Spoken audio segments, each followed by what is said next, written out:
scholar's journey in ancient China by apmoneysense in the year 184 AD, amidst the chaos of the waning Han dynasty, a young scholar named Zhao Ming awakens in an unfamiliar inn, devoid of memories from his past life. Greeted by a mysterious system, he learns of his new identity and destiny. Journeying towards the city of Zhao to meet his esteemed teacher and assume a position as an official, Zhao Ming finds himself entangled in the intricate web of politics, warfare, and ambition that defined the Three Kingdoms era.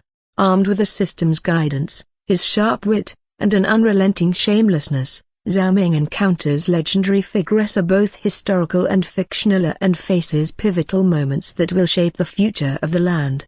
Will he rise to power amidst the turmoil, manipulating the tides of war? Or will he build a family and seek peace in a world where ambition rules all? Join Zhao Ming as he navigates the treacherous waters of history, harem, and cultivation, forging his own legend in ancient China. Zhao Ming groaned as he opened his eyes, his head pounding like a war drum. The faint scent of aged wood, ink, and herbal medicine filled his nostrils. A wooden ceiling loomed above him, unfamiliar yet oddly calming. "Where broken bar am I?" he muttered. He pushed himself up, feeling the soft yet rough fabric of his robust blue scholar's attire, stitched with faint patterns of clouds. His hands trembled slightly as he inspected them. Slender, youthful, unfamiliar. His heart raced. This wasn't his body. Just as panic threatened to rise, a sudden sound echoed in his mind. Ding! Life choice system activated. "Welcome, Zhao Ming." A translucent golden text box appeared in the air before him. "Your consciousness has merged with this body. Past memories are erased to ensure a fresh start. Current location, an inn outside Zhou County, 184 AD, Eastern Han Dynasty." Zhao Ming froze.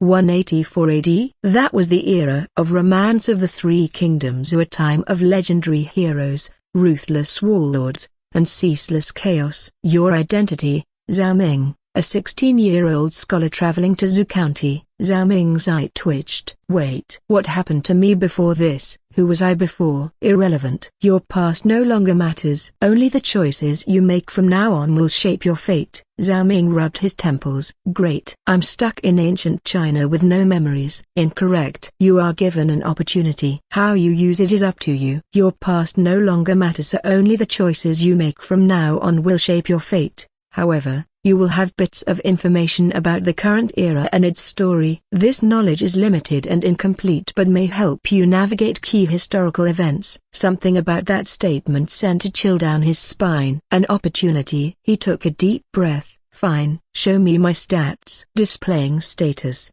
Name, Zhao Ming E. Micro Ash Ed. Age, 16. Identity, Scholar, no official rank. Reputation, 0. Martial arts, none. Cultivation, none. Skills, basic calligraphy, poetry, beginner, classical Chinese studies. Zhao Ming stared at the screen.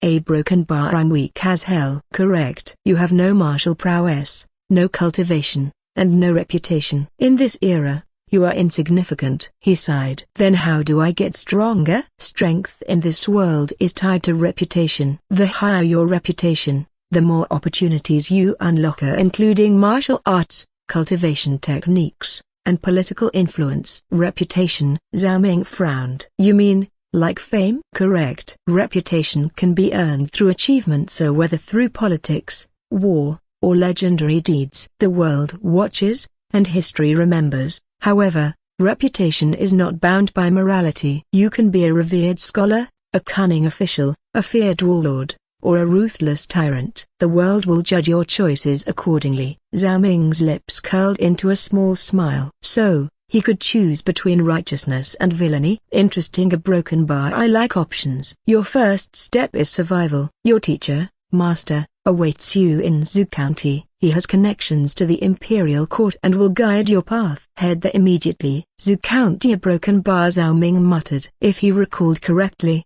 that was where Liu, Guan Yu, and Zhang Fu were forming their legendary brotherhood. A grin spread across his face. Politics, war, cultivation, and a system that rewards both good and evil. This world had endless possibilities. He adjusted his robes. "All right then. Let's see what this world has to offer." Zhao Ming sat in his small inn room, staring at the floating translucent screen before him. System notification, main task, find a way to travel to Zoo County and meet your teacher. Reward, reputation +10, gold +5 kills, stats unlock. Note, the system will not always provide guidance. Solve your own problems and shape your destiny. He exhaled sharply. So, I have to find my own way.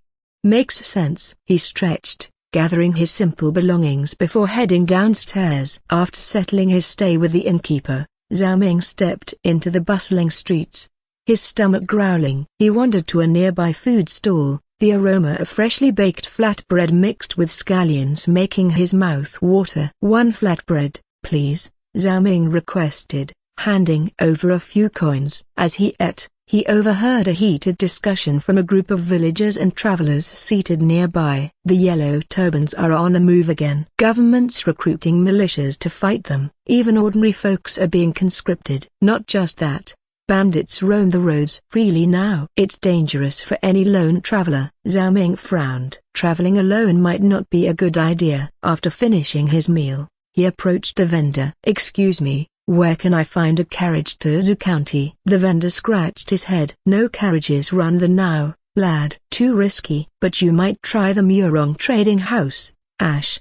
A ring registered superscript 1 ring E inverted exclamation mark O, M8 tilde superscript 1 RA tilde cubed NGSHA diaresis NGHA tilde inverted exclamation mark NG." Their caravan still travel the route. Zhao Ming thanked him and followed the directions to the trading house. Upon arrival, he found a bustling senior workers loading goods onto horse-drawn carriages. Spotting a nearby porter, he approached. "Excuse me, is this caravan heading to Zoo County?" The porter grunted, nodding toward a nearby building. "Aye, but you'll have to ask the caravan leader yourself." Zhao Ming walked up to the entrance, where a stern-faced guard stopped him. "What do you want?" "I wish to join the caravan to Zoo County." The guard smirked. "Oh? And why should we take you?" "A little gesture of appreciation might help your case." Zhao Ming sighed. "So, he wants a bribe?"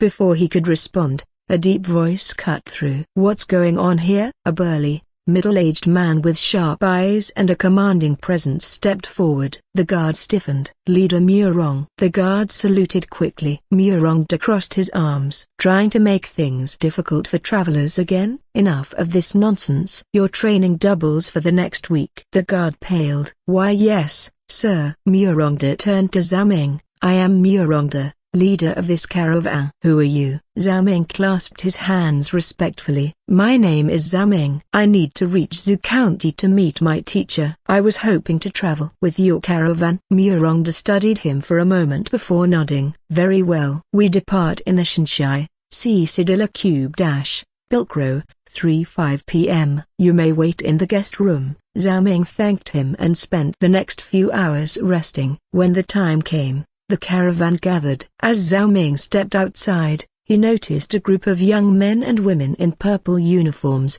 swords at their waists. Curious, he turned to Murong to ask about them, but before he could, a clear voice called out, "Uncle." Zhao Ming turned to see a young woman in a refined purple outfit approaching. She was graceful yet carried herself with confidence. Murong smiled. "Ah, Zhao Ming, meet my niece." Murong glanced at him with mild curiosity. "A scholar? Why is he traveling with us?" "He's heading to Zoo County," Murong replied. "We're bringing him along." She nodded. "Then, are we ready to go?" Murong checked with his men before giving the order. "Everything is set." "Zhao Ming, you'll ride in the second carriage." As he settled inside, the caravan set off towards Zoo County, beginning Zhao Ming's first real step in this journey. Zhao Ming sat inside the carriage near the coach, listening to the rhythmic creak of wooden wheels against the dirt road. The caravan was well guarded. Hired mercenaries rode alongside them,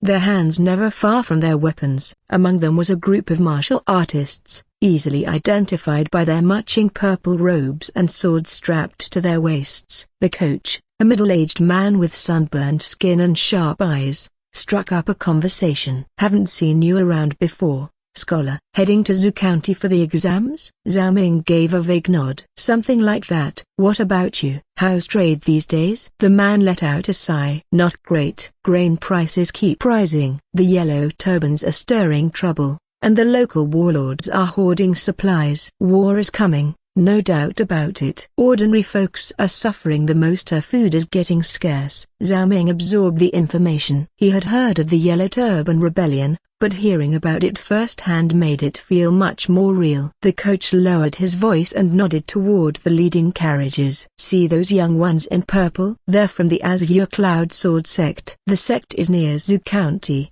and their disciples take on tasks like guarding caravans. Zhao Ming narrowed his eyes. The world was not just about officials and warlords or sects. Martial arts, and the Jianghu also played a role in shaping history. If he wanted to survive, he needed to understand it all. After nearly 4 hours of travel, Murongda called for a stop. The caravan pulled off the road, setting up camp in a small clearing. Some men busied themselves gathering firewood, while others tended to the horses or prepared dinner. The aroma of cooked rice and roasted meat soon filled the air. Zhao Ming was invited to dine with Murongda, Murong's, and the sect disciples. There were 4 disciples in total: a Murong's, a composed senior sister, a broad-shouldered senior brother, and a hot-blooded junior brother named Chen.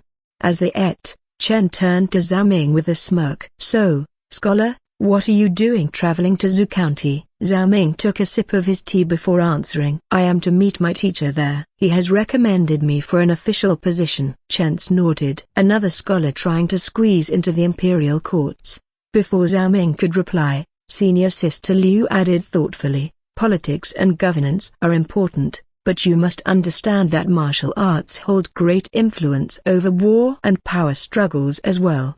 Zhao Ming nodded. I agree. Martial arts shape the battlefield, but war is not fought by generals and soldiers alone. The common people determine the rise and fall of empires. The Yellow Turban Rebellion did not start because of a great warrior, but because commoners were starving, oppressed, and had no hope. Murong's, who had been quietly listening, lowered her chopsticks, deep in thought. Chen scoffed. And what does a scholar like you know about war? Even if you become an official, can you really solve these problems? Zhao Ming chuckled lightly. Who knows? Perhaps I will become a wise minister, a broken bar, or maybe a corrupt one. Chen's expression darkened, and he opened his mouth to retort, but before he could, senior brother Fang cut in, his voice calm but firm. Enough, Chen. Every man walks his own path. It is not for us to judge. Chen clicked his tongue but said nothing more. Dinner continued in relative peace, with Zhao Ming occasionally glancing at Murong's, who seemed unusually pensive. Later that night, as Zhao Ming took a walk around the camp, he noticed Murong's standing near the main campfire, gazing into the flickering flames.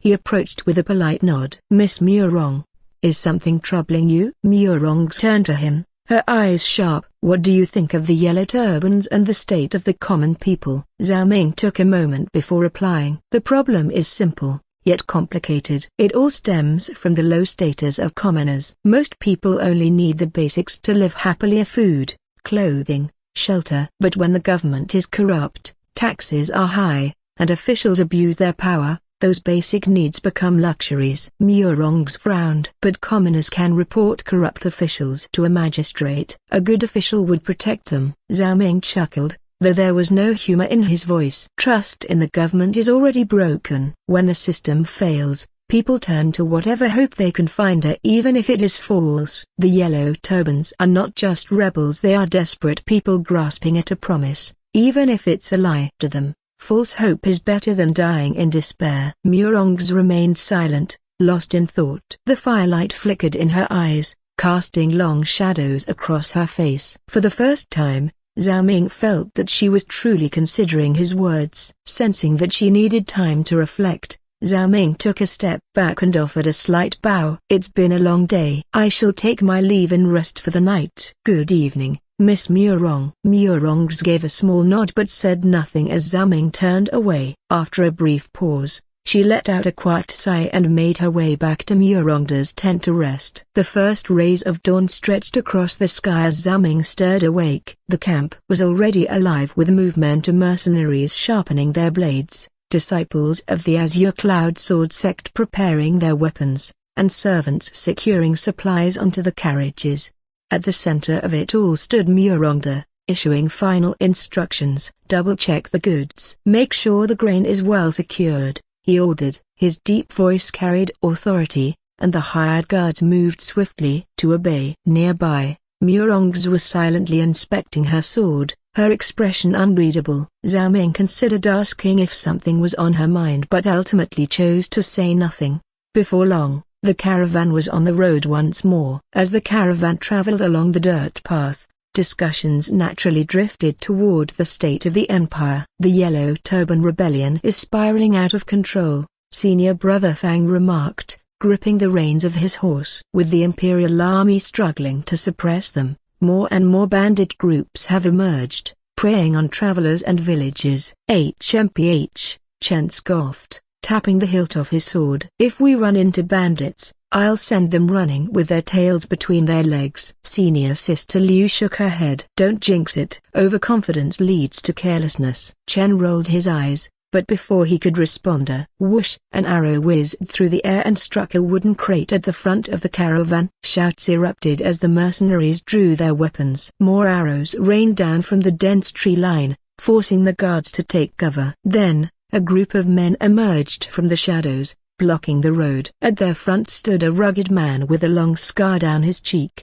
wearing ragged armor. A yellow cloth was tied around his arm, marking his allegiance. I am Liao Hua, the man declared. We fight for the people, against tyranny. Leave your grain, and we will let you go. Murongda remained calm, his gaze steady. That grain is paid for with honest coin. If you take it, how are the farmers supposed to eat? Liao Hua's eyes darkened. The farmers are already starving. What difference does it make? Murongda sighed. Then there is nothing more to discuss. With a flick of his hand, Murongzu and the sect disciples stepped forward, weapons drawn. Defend the caravan, Fang ordered. The bandits charged, and the disciples met them head-on. Murongzu's blade danced through the air, cutting down her opponents with practiced precision. Fang moved like a raging storm, overwhelming any bandit who stood in his way. Liu fought with finesse, deflecting attacks and striking with calculated precision. Chen, however,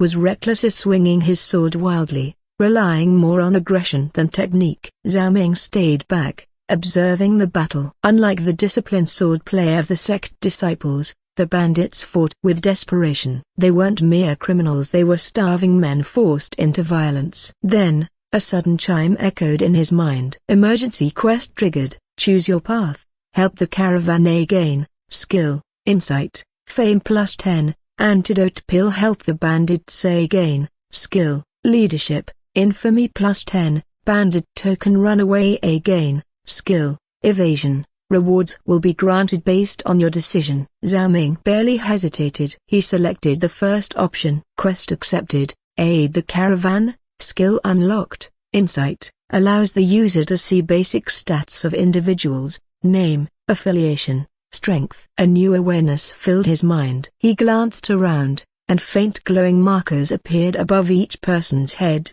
Fang, strength. Hailu, strength. Murong's, strength. Mid-Chen, strength. Low bandits, strength. Mid to low. Armed with this knowledge, Zhao Ming formulated a plan. He turned to Fang. Senior Brother Fang, take out the weaker ones first. Miss Murong and Senior Sister Liu, hold your ground and keep them from overwhelming us. Fang gave him a sharp look but nodded. Understood. Following the strategy, Fang led an aggressive push, quickly cutting down weaker opponents. Murongzu and Liu held their positions, preventing the stronger bandits from breaking through. Liao Hua, realizing the battle was turning against them, gritted his teeth and shouted, "Fall back."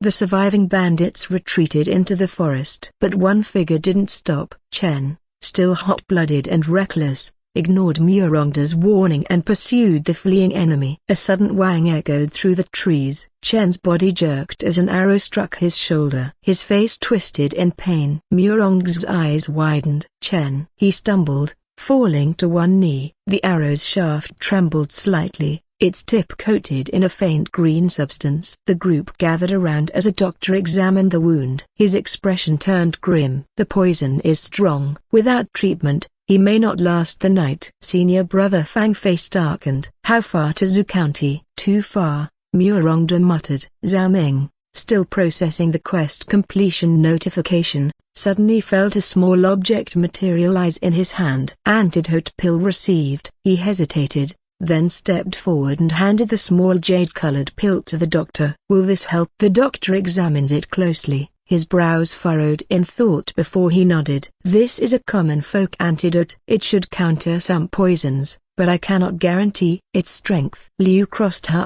arms. "And if it's not strong enough?" Murong's clenched her fists. "There is no other option." With a final glance at the unconscious Chen, the doctor took the pill and carefully fed it to him. Minutes passed in tense silence. Then, Chen's breathing steadied. His complexion, once deathly pale, regained some color. "He's stable," the doctor confirmed. "The poison won't spread further." Murong's exhaled in relief. "Thank you, Zhao Ming." Fang and Liu gave him respectful nods, their earlier skepticism replaced with gratitude. Murongda glanced at him with newfound interest. "It seems there's more to you than meets the eye, scholar." Zhao Ming merely smiled. "Just luck, I suppose." With Chen stabilized, the caravan resumed its journey towards Zhu County. The road ahead was still uncertain, but for now, they had survived. The journey to Zhu County had been long and exhausting, but as the caravan passed through the city gates, Zhao Ming couldn't help but feel a mix of relief and curiosity. Zhu County was a city brimming with life,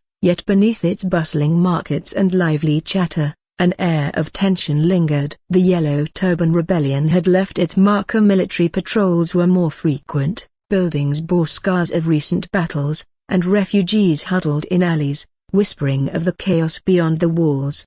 Murongda rode ahead, his expression calm as he approached the city guards. Producing a token marked with the insignia of the Murong family, he spoke in a measured tone. "We are from the Murong family. I request entry for our caravan." The guards exchanged glances before nodding. "Welcome back, Master Murong." "Have you encountered any rebel activity on the road?" Murongda nodded. "A bandit group was waiting in ambush, but they were dealt with." "They may have ties to the rebels." The guards stiffened at the news but waved them through. As they proceeded, Zhao Ming observed the city's streets, shops displaying silks, blacksmiths hammering weapons, and food stalls offering skewers of roasted meat. Yet, there was an undercurrent of unease. War was approaching, and everyone knew it. Once inside the city, Murongda turned to Zhao Ming. "Where do you plan to stay?" Zhao Ming hesitated. "I don't have a place yet. I came here to find my teacher, but I don't know his whereabouts." Murong tilted her head. "Who is your teacher?" "Lu Sheng,"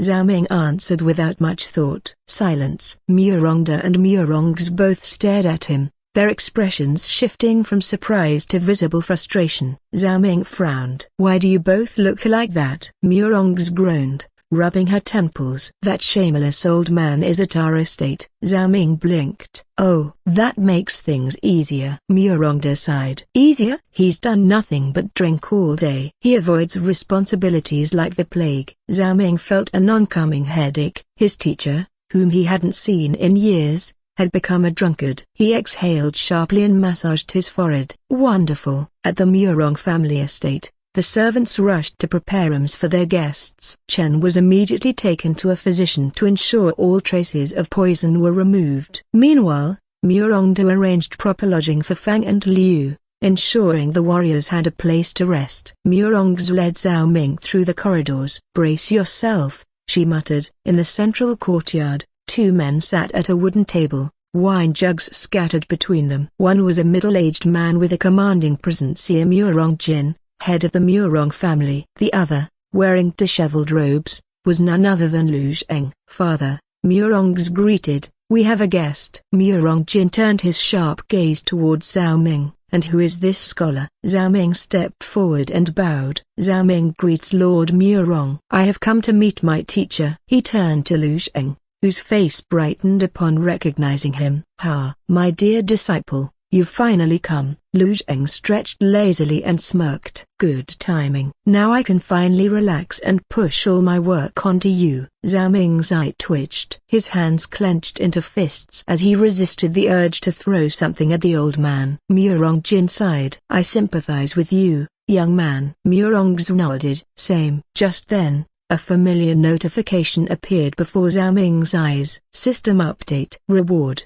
Fame plus 10 Fame, 20 Special Skill unlocked. Insight LV.1. Needing a break from his beloved teacher, Zhao Ming decided to explore the market later that afternoon. The streets were lively, with merchants calling out prices and street performers gathering crowds. As he strolled, he overheard various rumors.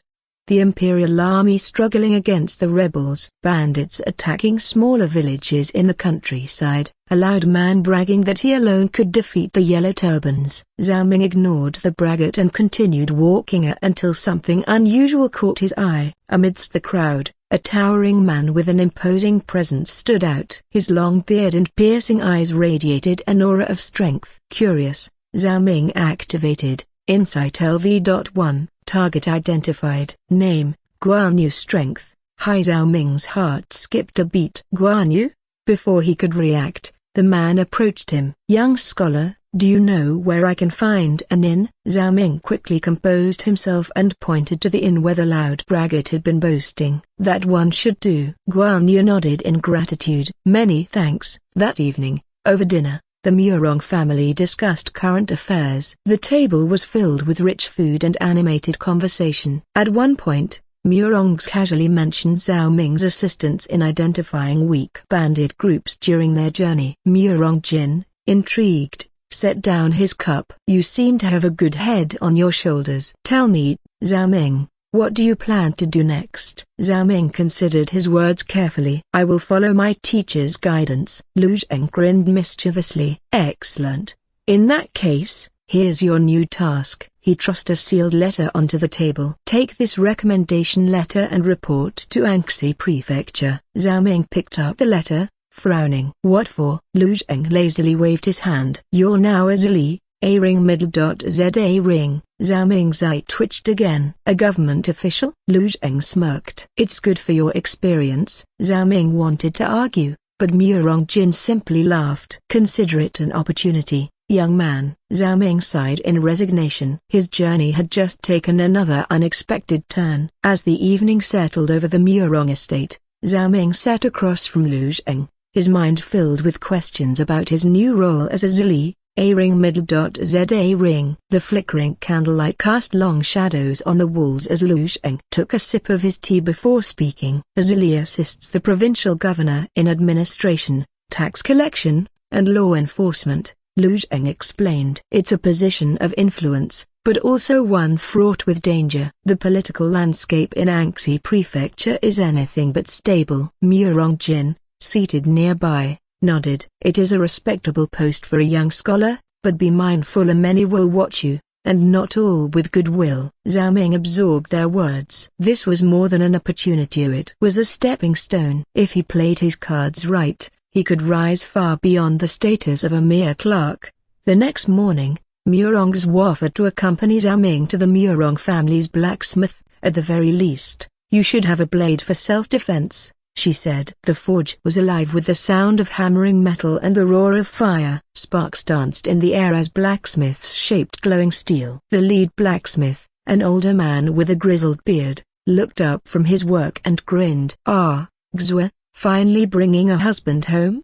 he teased. Murongs crossed her arms, her expression unamused. "We're here for a weapon, not your nonsense." The old man chuckled and turned his keen gaze on Zhao Ming. "A scholar? Huh? Well, let's get you something practical." He selected a sturdy yet lightweight knife and handed it over. "Keep it sharp, you never know when you'll need it." Murong studied Zhao Ming before saying, "Since you now have a blade, I'll teach you the basics." "It wouldn't do for you to injure yourself by accident." The blacksmith laughed again. "Teaching him already? You should just marry him instead of worrying so much." Murongs huffed and turned away. "Forget it, I'm not talking anymore." Zhao Ming smirked as he followed her out. Later, Zhao Ming wandered through the bustling marketplace, gathering supplies and listening to the chatter of the townspeople. Stopping at a small inn, he ordered lunch and struck up a casual conversation with one of the servants. "Anything new happening in town?"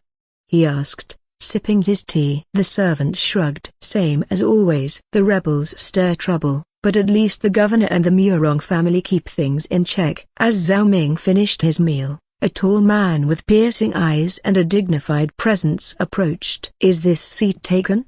he asked. Zhao Ming gestured for him to sit, recognizing the figure as Guan Yu. Their conversation quickly turned to the state of the region. Moments later, two more men entered the inner Liu Jiangf. Guan Yu introduced them as his sworn brothers, and Zhao Ming quickly understood that he was in the presence of future warriors. "We are preparing to join the Han volunteer forces," Liu explained. "The land grows ever more chaotic. We must act." Guan Yu then leaned in slightly. "I saw you leaving the Murong estate earlier. The Murong family is well connected. We need weapons. Do you think you could introduce us?" Zhao Ming considered the request before nodding. "I can try. Follow me." As they prepared to leave, Guan Yu clasped Zhao Ming's shoulder, his voice sincere. "You missed the oath ceremony of future heroes." Jiang laughed. "If you had been there, we would have forced you to swear alongside us." Liu smiled. "Perhaps fate has its own path for each of us." Guan Yu nodded. Zhao Ming smiled. At the Murong estate, Murong Jin welcomed them upon hearing their intentions. "It is rare to see young men with such resolve in these troubled times. If you are truly set on this path, then I see no reason not to assist." A small dinner was arranged in their honor. During the meal, Murongs glanced at Zhao Ming. "You seem to have a knack for meeting people with grand ambitions." Zhao Ming chuckled. "Just coincidence, I suppose." Murongs smirked. "Even coincidences can shape history." "Even luck is a skill," she replied with a teasing smile. Zhao Ming grinned. "Including having a shameless teacher?" Lu Sheng, mid-sip of his wine, nearly choked. Murongs giggled, while Murong Jin shook his head in amusement. After dinner, Zhao Ming was visited by Fang, Liu, and Chen. They came to thank him for the medicine he had given Chen, which had greatly aided his recovery. "We owe you one," Fang said sincerely. "If you ever need anything, seek us out." Liu added, "Our sect holds knowledge that even scholars may find useful. If you wish, we can introduce you to its teachings." Zhao Ming's interest was piqued. "You mean cultivation techniques?" Chen, who had been quiet until now, suddenly grinned. "You should visit us one day. Our sect's cultivation methods are unmatched. We could teach you a thing or two." Liu then smiled. "Also, if you ever visit, I'll introduce you to my younger sister." Zhao Ming raised an eyebrow. "Younger sister, huh?" Liu laughed. "Don't get any ideas." They talked for a while longer before eventually retiring for the night. As Zhao Ming lay in bed, he reflected on the day's events. His journey was just beginning, but the pieces were falling into place. Zhao Ming woke up to the warm glow of morning sunlight filtering through the wooden lattice windows. The faint aroma of rice porridge and side dishes reminded him that breakfast was ready. He sat down to eat, savoring the simple yet fulfilling meal. Just as he finished, Murongzu appeared at his door, a mischievous glint in her eyes. Without warning, she grabbed his wrist and pulled him outside. "Come on, time for sabre practice," she declared. Zhao sighed but followed along. They moved to the courtyard, where Murongz demonstrated several fluid sabre movements, expecting him to follow. He did his best to mirror her, feeling the weight of the weapon in his grip. Before long, Guan Yu and Jiang arrived, eager for their morning sparring session. The two brothers challenged each other first, their weapons clashing with raw intensity. Zhao watched, taking mental notes on their techniques. Liu joined them later, arriving with a calm demeanor after a morning discussion with his teacher. Once everyone had finished training, Guan Yu turned to Zhao. "Brother Zhao, do you want to come with us to the blacksmith?" he asked. Before Zhao could decline, a system notification flashed in his vision. Forced quest activated. Visit the blacksmith and provide insight. Unlock metallurgy skill and weapon design. With no choice but to accept, Zhao nodded. Murongx, seeing that he was occupied, excused herself to meet her sect friends. The group arrived at the blacksmith's workshop, where an old, burly man greeted them. His sharp eyes scanned the group before settling on Zhao. With a knowing smirk, he teased, "Ah, You didn't bring the young miss with you today? Zhao shook his head. Spare me from unnecessary trouble, senior. Chuckling, the old man turned his attention to the brothers. What brings you here? Looking for weapons? The three hesitated, uncertain about what they wanted. The old man gestured to the displayed weapons. Take your time and see what suits you. As they browsed, Zhao struck up a conversation with the old man. What metals do you typically use for forging? Mostly iron and bronze, the blacksmith replied. They are reliable and readily available. Zhao's eyes gleamed with interest. Have you ever considered using high-carbon steel? It can make weapons sharper and more durable. The old man stroked his beard. Interesting. Tell me more. Zhao quickly explained the forging process, providing a brief outline of the steps required to produce high-carbon steel. The old man nodded in approval. We can try that. Meanwhile, the brothers had made their choices. Guan Yu wanted a spear, Zhang preferred a polearm with a snake-like curve, and Liu requested a double-edged sword with engraved details. Zhao took a brush and paper, sketching designs for each weapon.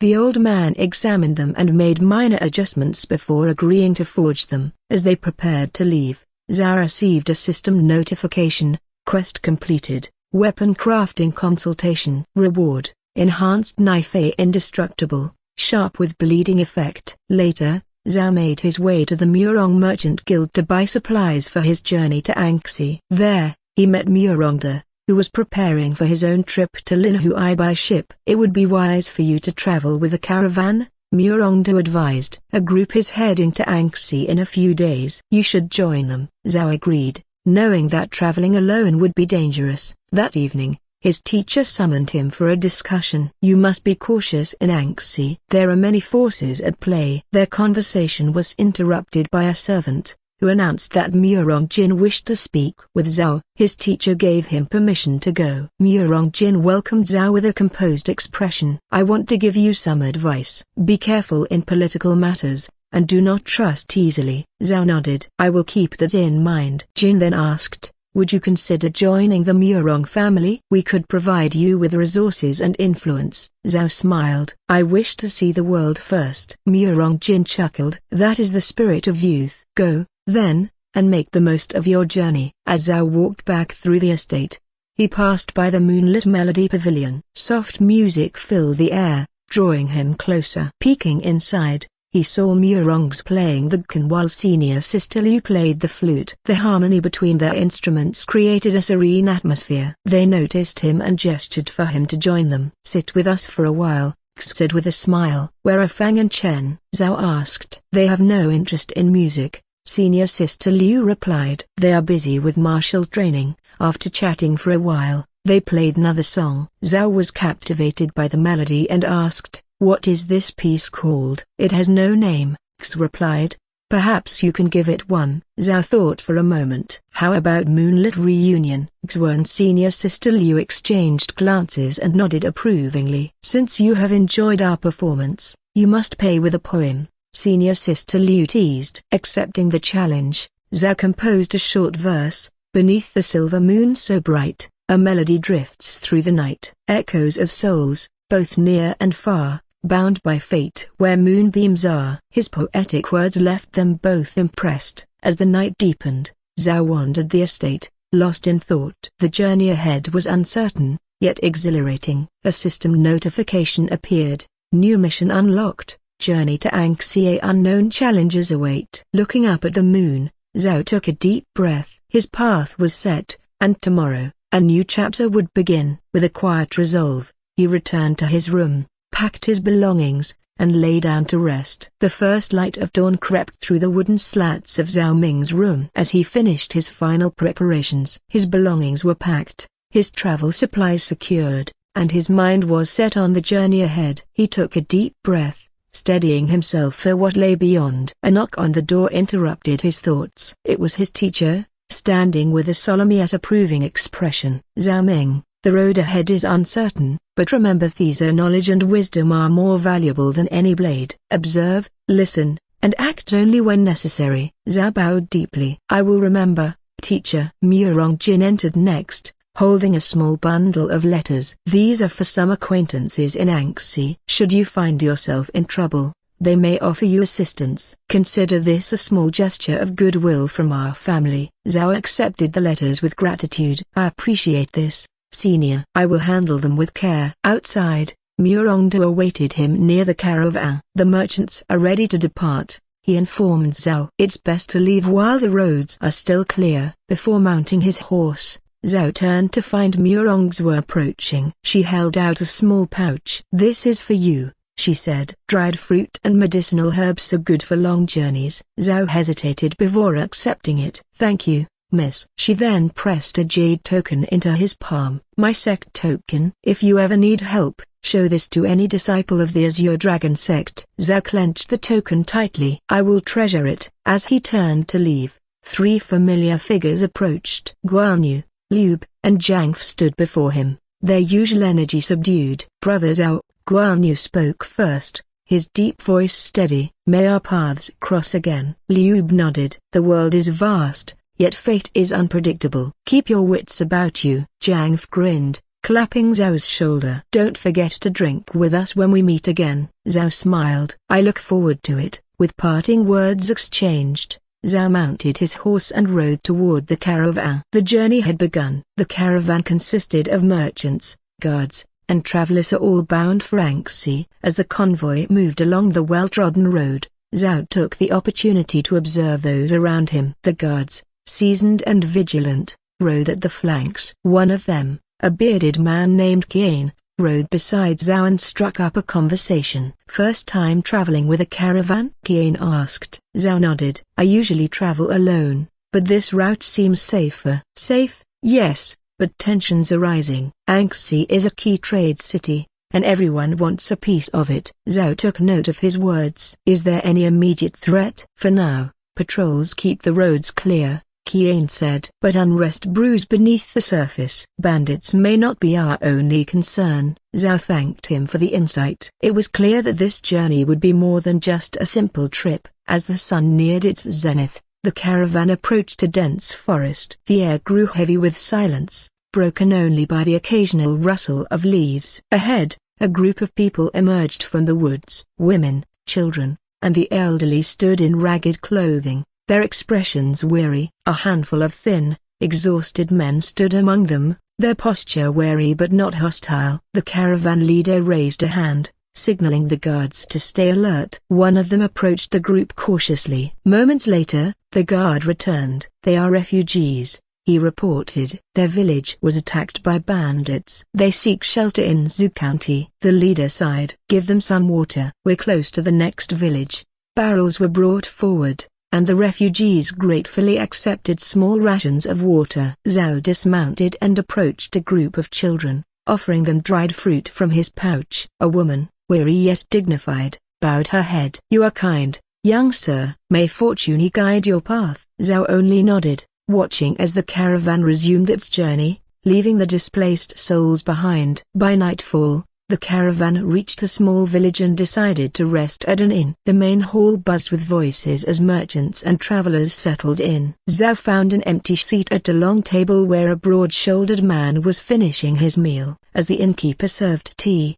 the man raised an eyebrow. A young scholar among traders, unusual sight. Zhao smiled slightly. Traveling to Anxi. The man chuckled. Name's Diane Y. Caravan guard, mercenary when needed. Heading toward Xuchang. Zhao studied him. Diane Y radiated confidence, his muscular frame evidence of countless battles. A tavern girl passed by, and Zhao took the chance to ask, any interesting rumors from Anxi? She glanced around before whispering, talk of conflicts rising. The city may not be as peaceful as it seems. Diane Y grunted. Trouble is always brewing somewhere. That's why men like me never go hungry. Laughter and music filled the room as courtesans sang a soft melody. In one corner, a dice game gathered a crowd of gamblers. Zhao finished his tea. Enjoy your wine, brother Diane. I'll retire for the night. Diane Y raised his cup in farewell. Rest well, scholar. You'll need it. Outside, the cool night air carried murmurs of life-ear drunken mercenaries stumbling, beggars scavenging for food, and courtesans whispering under lantern-lit balconies. Zhao passed by the caravan leader, who gave him a nod. We leave at first light. Anxi is close. Get some rest. With a final glance at the moonlit sky, Zhao entered his room and lay down. His journey had just begun, and challenges awaited beyond the horizon. As Zhao Ming's caravan departs, Murongzhu makes her way to her father's office, preparing for her return to her sect. The corridors of the Murong estate are quiet, save for the occasional sounds of clashing metal from guards practicing. Inside, Murong Jin is in conversation with Old Man Y, the family's master blacksmith.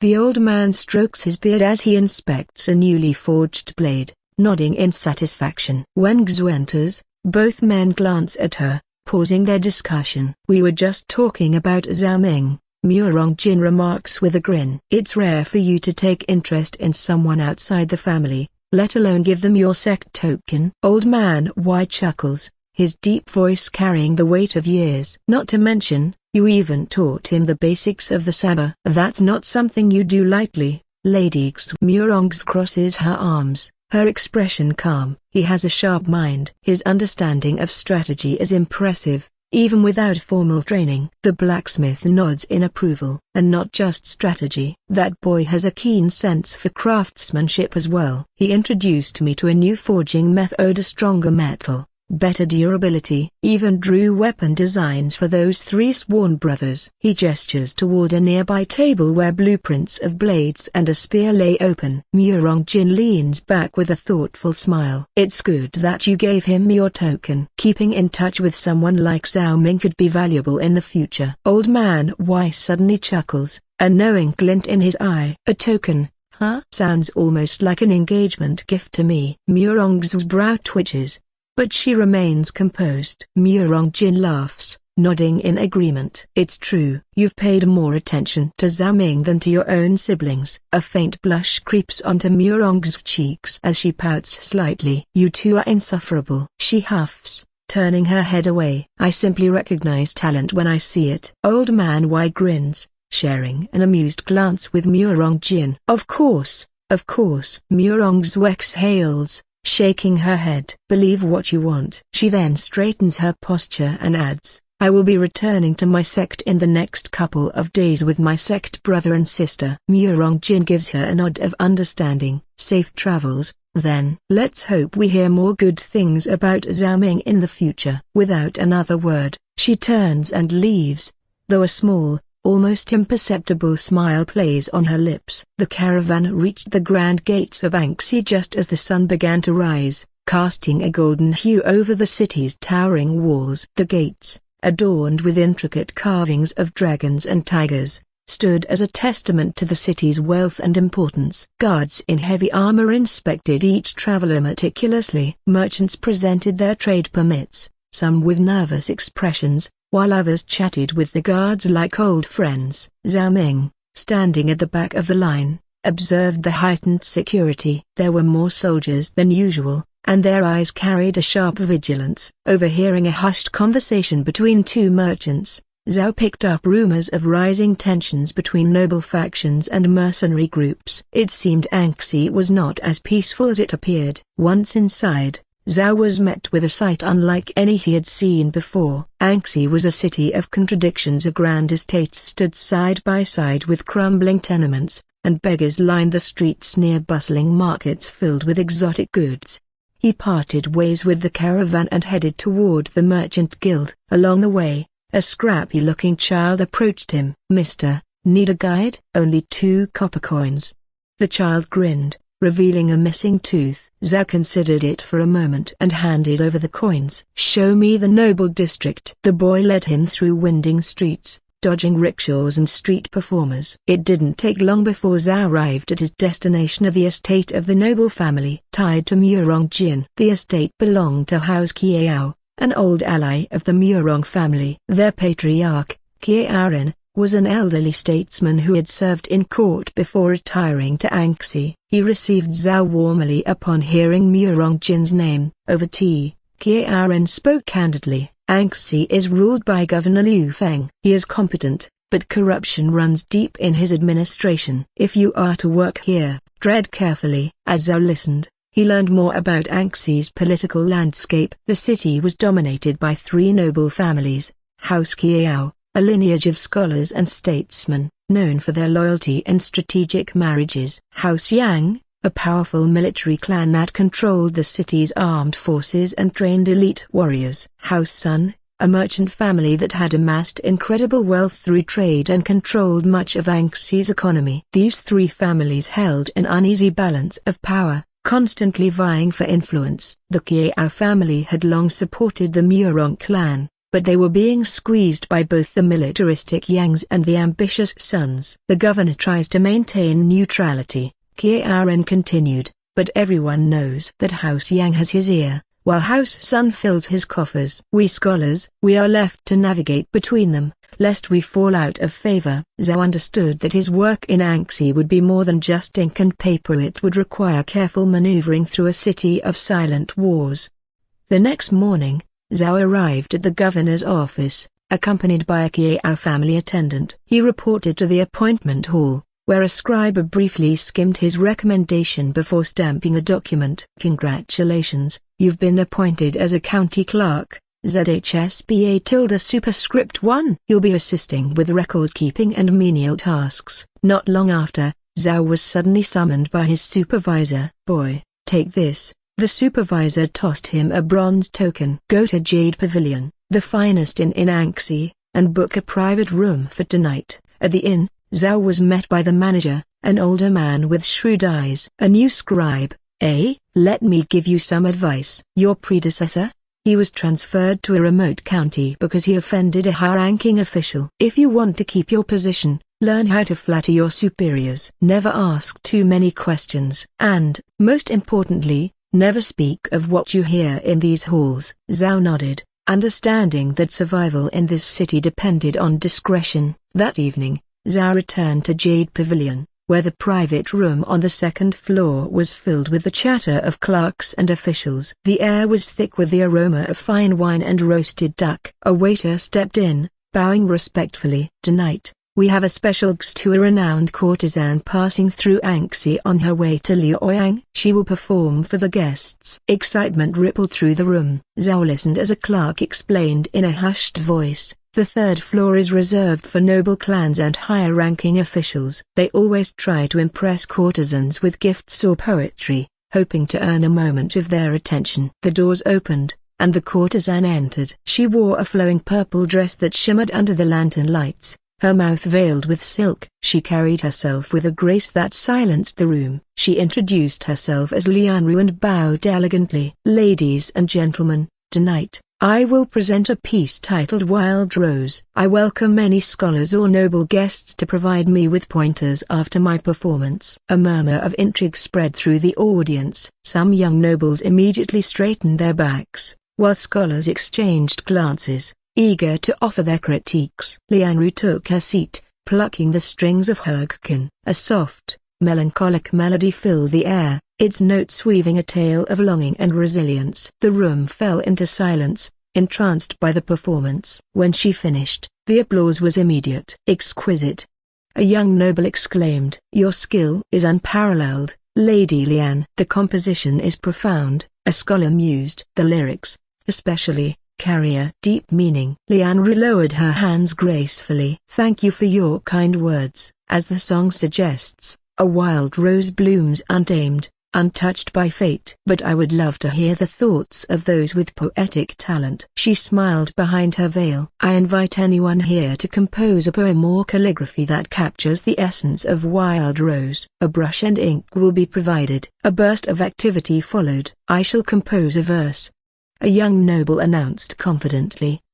Poetry should be left to true scholars. Another man smirked, rolling up his sleeves. Waitresses quickly distributed fine rice paper, inkstones, and brushes. Zhao, sitting quietly in the corner, noticed his supervisor smirking at him. Zhao, you're new. Why don't you try? Win this, and you'll bring honor to our table. Zhao sighed inwardly. He wasn't keen on impressing others, but refusal would only make him stand out more. With a steady hand, He dipped his brush in ink and began writing. The competition was set. Soon, the battle of words and artistic skill would unfold. And in a city like Anxi, a single poem could change one's fate. The Jade Pavilion hummed with life as lanterns bathed the grand hall in warm hues. Nobles, scholars, and esteemed guests gathered for an evening of cultured entertainment where poetry and calligraphy duel, where wit and eloquence reigned supreme. Each participant had their crafted verses displayed upon the elevated stage,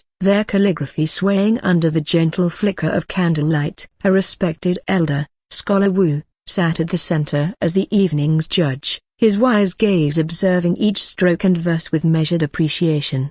Among the entries, one particular poem, submitted under room number 8, captured the crowd's attention. Its words, profound yet effortlessly graceful, wove a tapestry of longing, ambition, and the fleeting nature of power. Murmurs of admiration rippled through the audience, and many turned to admire the exquisite calligraphy that matched its elegance. A young noble from the Sun family, Sun Yikan, furrowed his brows as he read it. "Which esteemed scholar resides in room 8?"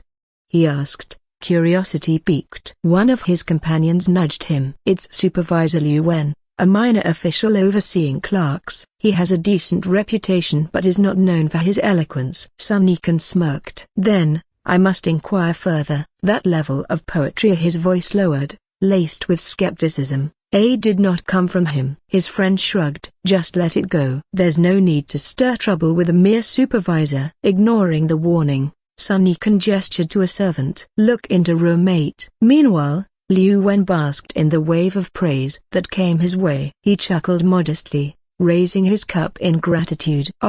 Poetry is a fickle muse. Sometimes, inspiration strikes in unexpected ways. He was careful not to overplay his role, but the recognition from influential scholars and nobles elevated his standing considerably. A few murmured that he might be due for a promotion, which pleased him immensely. Across the hall, the ongoing tension between the Yang and Sun families reached a boiling point. A fiery-tempered noble from the Yang family, Yang Tanlai, scoffed. "Sun Yikan, I see even poetry cannot save your family's declining talent." Sun Yikan's jaw tightened. "You do well to mind your words, Yang Tanlai. Your family's reputation isn't much better." The air thickened with hostility. A few old nobles exchanged glances, knowing that any slight between these two houses could escalate into a bigger feud. Some younger nobles, entertained by the spectacle, whispered bets on whether fists would be thrown before the night ended. Scholar Wu cleared his throat,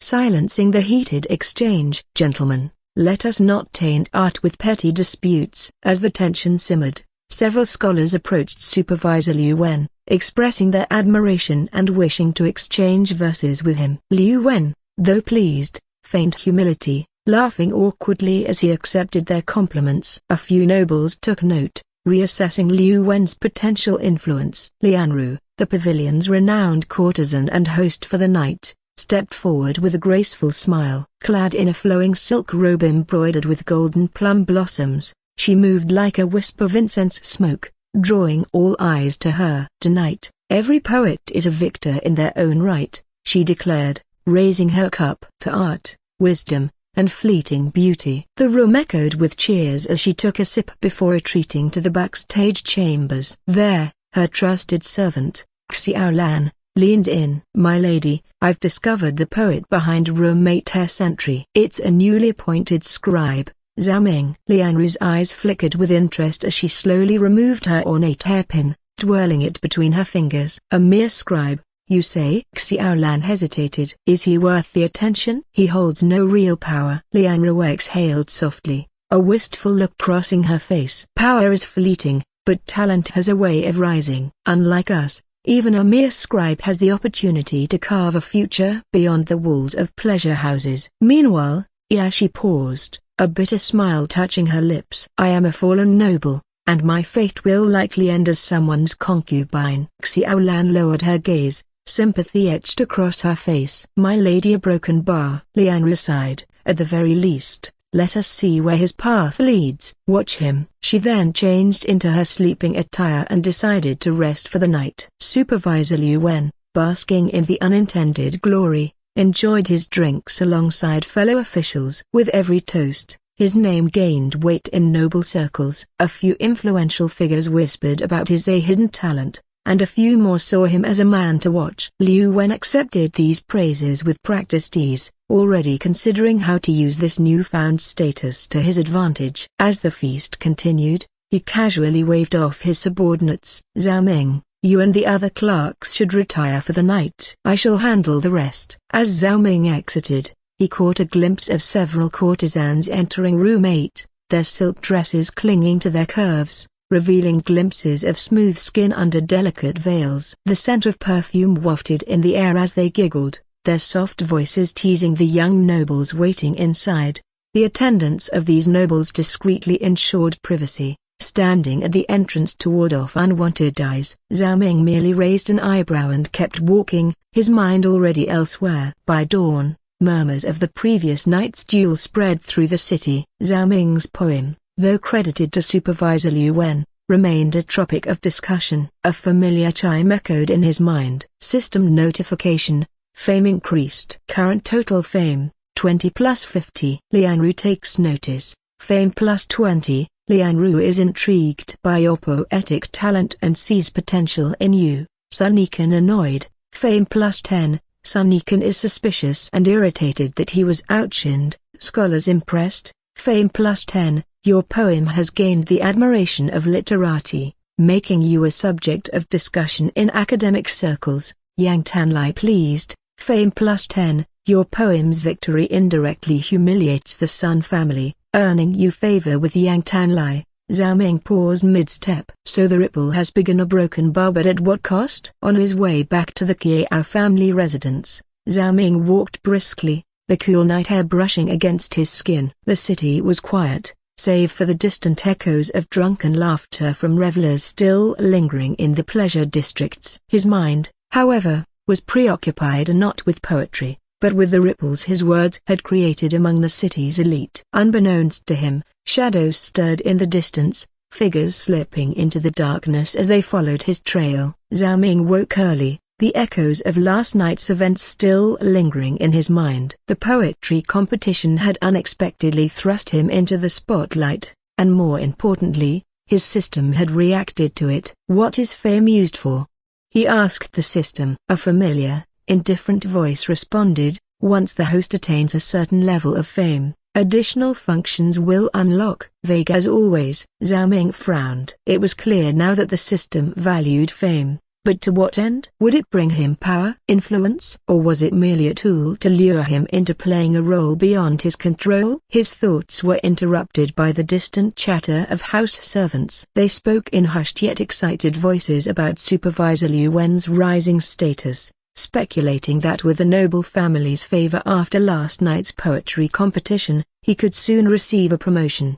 Zhao Ming exhaled slowly. He had unwittingly helped Liu Wen, but that didn't mean the man would remember his debt. If anything, his own position was now more precarious. He would have to tread carefully. At the Yamen, Zhao Ming reported for duty as usual, but there was an unmistakable shift in how others regarded him. His name had spread, some with admiration, others with envy. Liu Wen summoned him. You did well last night, Zhao Ming. Your poetry elevated the prestige of our department. I must say, it was unexpected. His words were smooth, but Zhao Ming detected the hollowness behind them. Liu Wen was a man who praised only when it benefited him. Zhao Ming knew better than to bask in it. He bowed respectfully. I was merely fortunate, Supervisor. Liu Wen gave a knowing smile but said nothing more. Instead, he handed Zhao Ming a new stack of documents, his way of reminding him of his place. As Zhao Ming walked back to his desk, an old scribe stopped him. The man's eyes, aged by decades of bureaucratic life, held a quiet warning. You played a dangerous game last night, boy, the scribe murmured. Liu Wen likes those who make him look good, but he dislikes subordinates who shine too brightly. Zhao Ming nodded subtly. He understood the message well. At the Jade Pavilion, Lianru sat by the window, the morning sun casting delicate patterns across her silk robes. Her maid, Xiao Lan, brought a message or a report that Zhao Ming had ties to the noble Kiao family. Xiao Lan sighed. Mistress, why are you so interested in a mere scribe? Lian Ru remained silent for a long moment before finally speaking, her voice distant. Perhaps it's foolishness, she admitted. Perhaps a broken bar last night's poem made me believe, if only for a moment, that I could still yearn for something beyond this cage. Xiao Lan's expression softened. She had seen many women in the brothel drown in false hopes, but Lian Ru was different. Instead of responding, Lian Ru reached for a brush and ink. Her emotions swirled like an untamed river, and she let them flow onto the paper. A poem. By nightfall, her words had spread among scholars, as some praising its beauty, others lamenting her sorrowful fate. Still, it wasn't enough. She folded a letter and pressed it into Xiao Lan's hands. Deliver this to Zhao Ming, she said. Then, almost wistfully, she added, perhaps this will be the last time I allow myself such foolishness. Xiao Lan said nothing, but the understanding in her eyes was clear. Returning from court, Zhao Ming was intercepted by a man dressed in fine but understated robes. Young Master Zhao,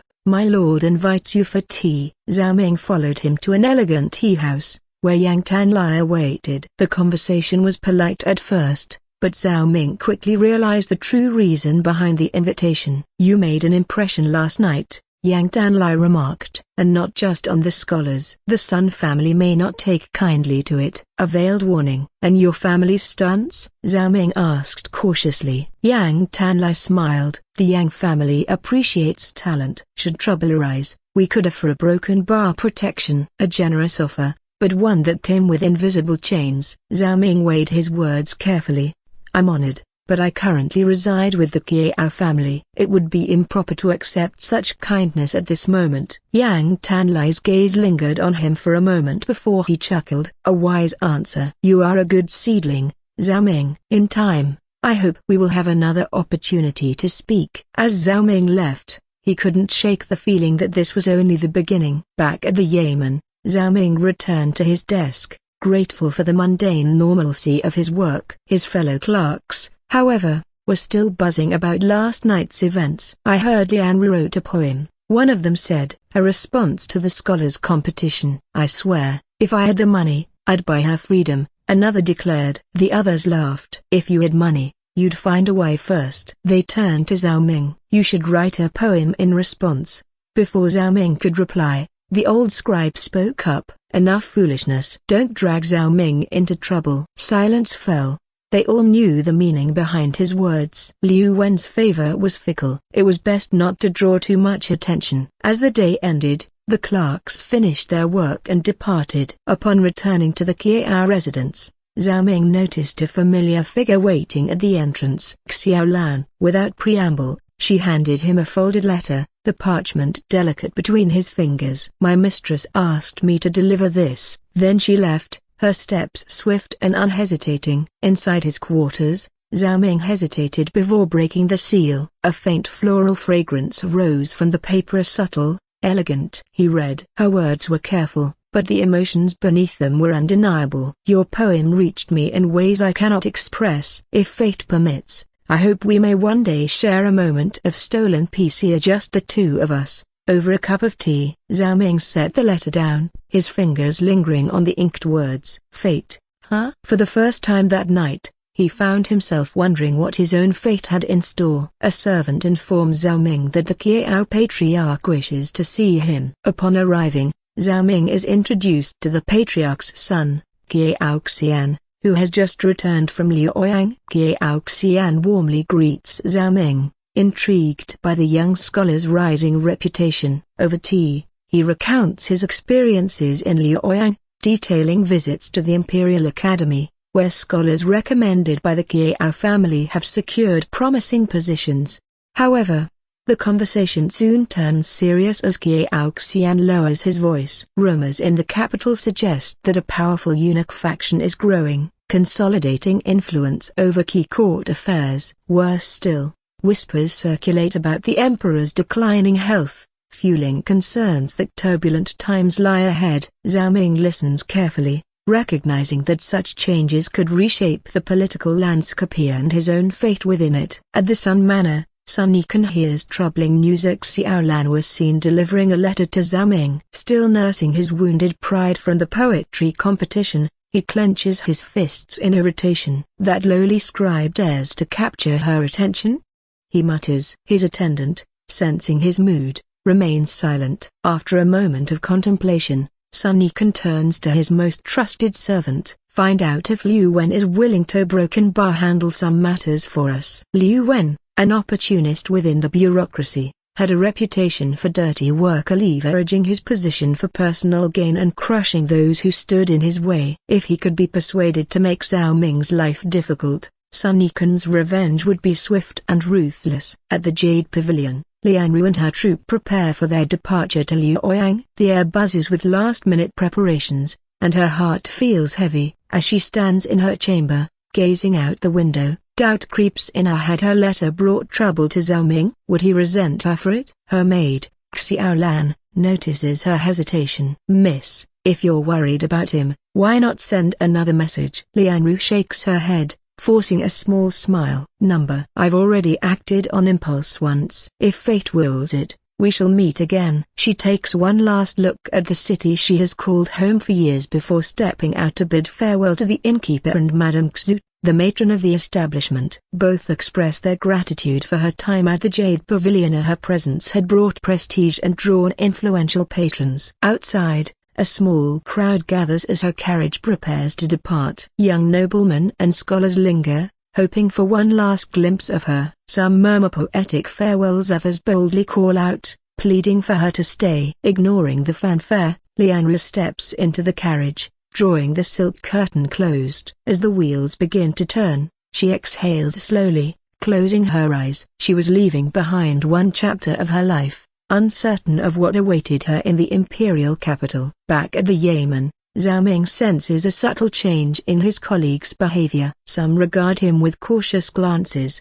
while others avoid his gaze altogether. One clerk, seemingly wanting to speak with him, hesitates before stepping back into the crowd as Liu Wen enters the room. Liu Wen remains outwardly neutral but assigns Zhao Ming a particularly daunting task: preparing supplies for an incoming army unit. The deadline, 3 days. The details should be obvious, Liu Wen says with a smirk, offering no further guidance. Zhao Ming quickly realizes that this is a deliberate test too. If he fails, the consequences could be severe. The old scribe watches the exchange and later murmurs a warning: the higher you climb, the more hands will try to drag you down. As Zhao Ming begins to review the necessary provisions, a few lower-ranked officials whisper among themselves. Chen Heng, a younger clerk, finally gathers the courage to speak. You should be careful, Zhao Ming, he says in a hushed tone. Liu Wen doesn't usually assign such tasks without an ulterior motive. Zhao Ming nods, his mind already working through possible angles. Was this merely a bureaucratic hurdle, or was something more sinister at play? That evening,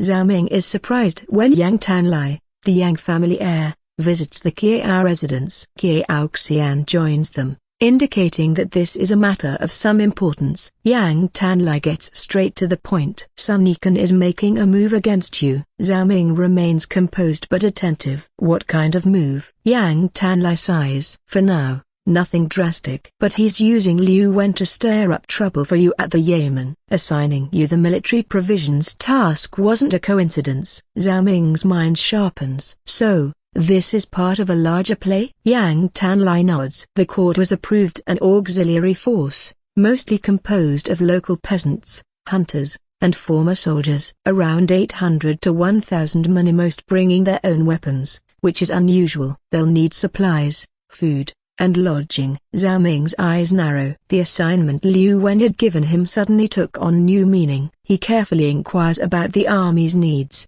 prompting a deeper discussion between him, Yang Tanlai, and Kiao Xian. Size, 800-1,000 men, a mix of backgrounds, but with an unusual number of self-equipped fighters. Food, Zhao Ming suggests seeking provisions from merchants linked to the Murong and Kiao families. Lodging, Yang Tanlai agrees to arrange for some troops to stay in military barracks, while others will take refuge in a nearby temple outside the city. There's one more thing, Yang Tanlai adds, lowering his voice. "Their leader is someone called Liu." Zhao Ming stills. His first thought immediately drifts to the legendary Liu, but he keeps his speculation to himself. The conversation stretches deep into the night as they meticulously plan, knowing that any misstep could have serious consequences. Finally returning to his quarters, Zhao Ming leans back in his chair, deep in thought. The day's events had been a whirlwind of political shifts, hidden threats, and an unexpected military assignment. His fingers brush against the sealed letter from Lianru, still resting on his desk. With a sigh, he unfolds it once more.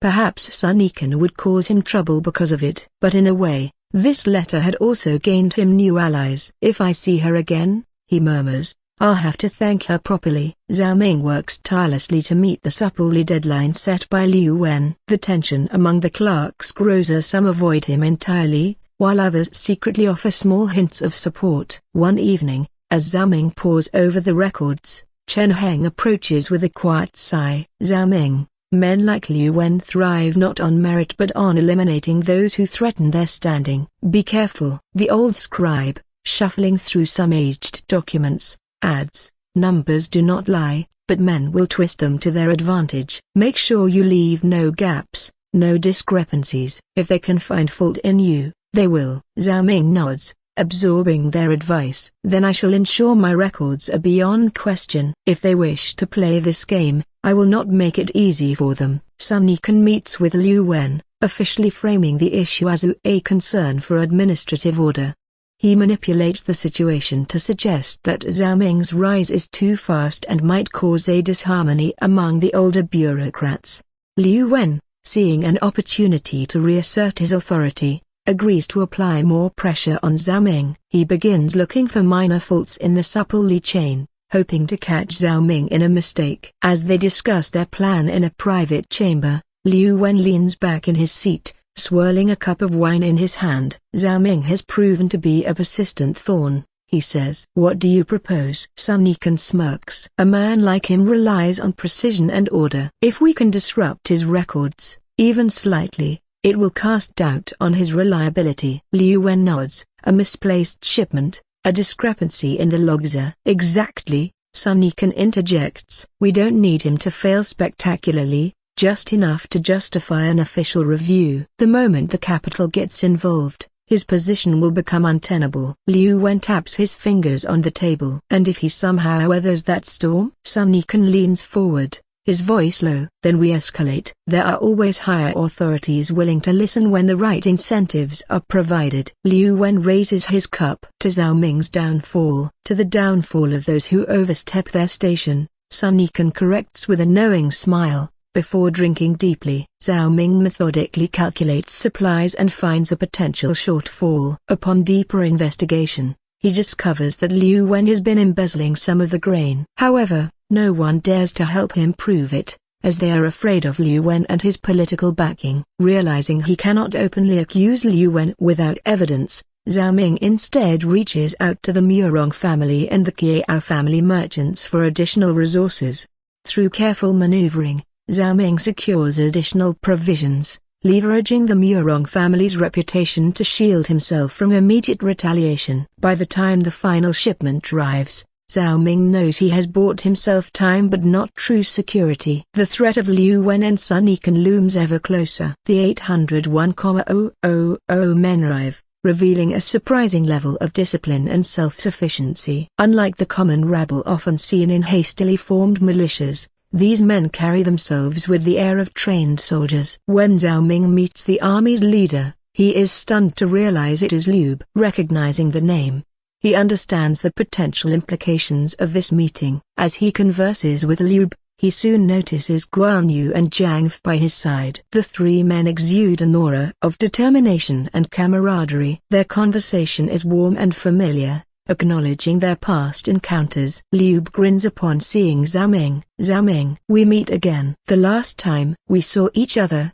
you were with the Murong family." Zhao Ming smiles and clasps his hands. "Lord Liu, General Guan, General Zango, it is good to see you all. I trust the road has not been too harsh. Guan Yu nods solemnly. The road matters little when duty calls. Jiang lets out a hearty laugh, and when wine flows. Do you still owe me a drink, Zhao Ming? Zhao Ming chuckles. If I recall, I saved you from drinking Murong Jin's entire stock. Liu shakes his head with amusement. It seems fate continues to weave our paths together. But tell me, Zhao Ming, how does a scholar like you end up tangled in logistics? Zhao Ming responds with a smirk. Because without grain and weapons, even the bravest men fall. Upon hearing this, he leans back and mutters, so he truly has found favor among warriors. This complicates things, and begins preparing his next move. He arranges for an army inspection and plans to summon an official from the capital to review the situation. Yang Tanlai, upon learning of this,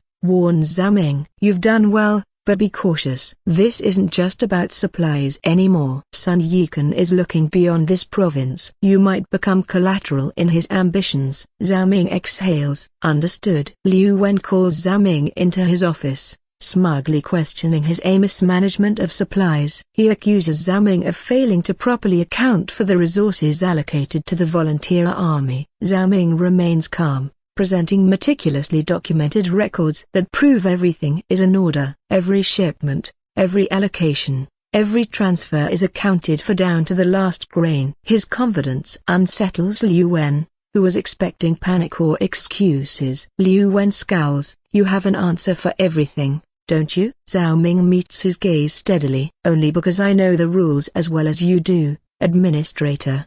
Before Liu Wen can press further, Liu steps in, formally verifying that the army has been stationed properly and provided with supplies as designated. His words carry weight, and the clerks present dare not contradict him. Liu Wen's expression stiffens. He had counted on exploiting Zhao Ming's inexperience, but now he finds himself at a disadvantage. He narrows his eyes and leans forward. Do not mistake this for victory, Zhao Ming. Bureaucracy is not one with ledgers alone. Alone in his quarters, Zhao Ming reflects on his growing web of allies and enemies. The battle for survival is no longer just about bureaucracy, it is about power, influence, and the changing tides of history. He finally understands. The real battlefield is not in the supplely records or the Yemen halls, it is in the unseen power struggles that dictate the fate of men like him.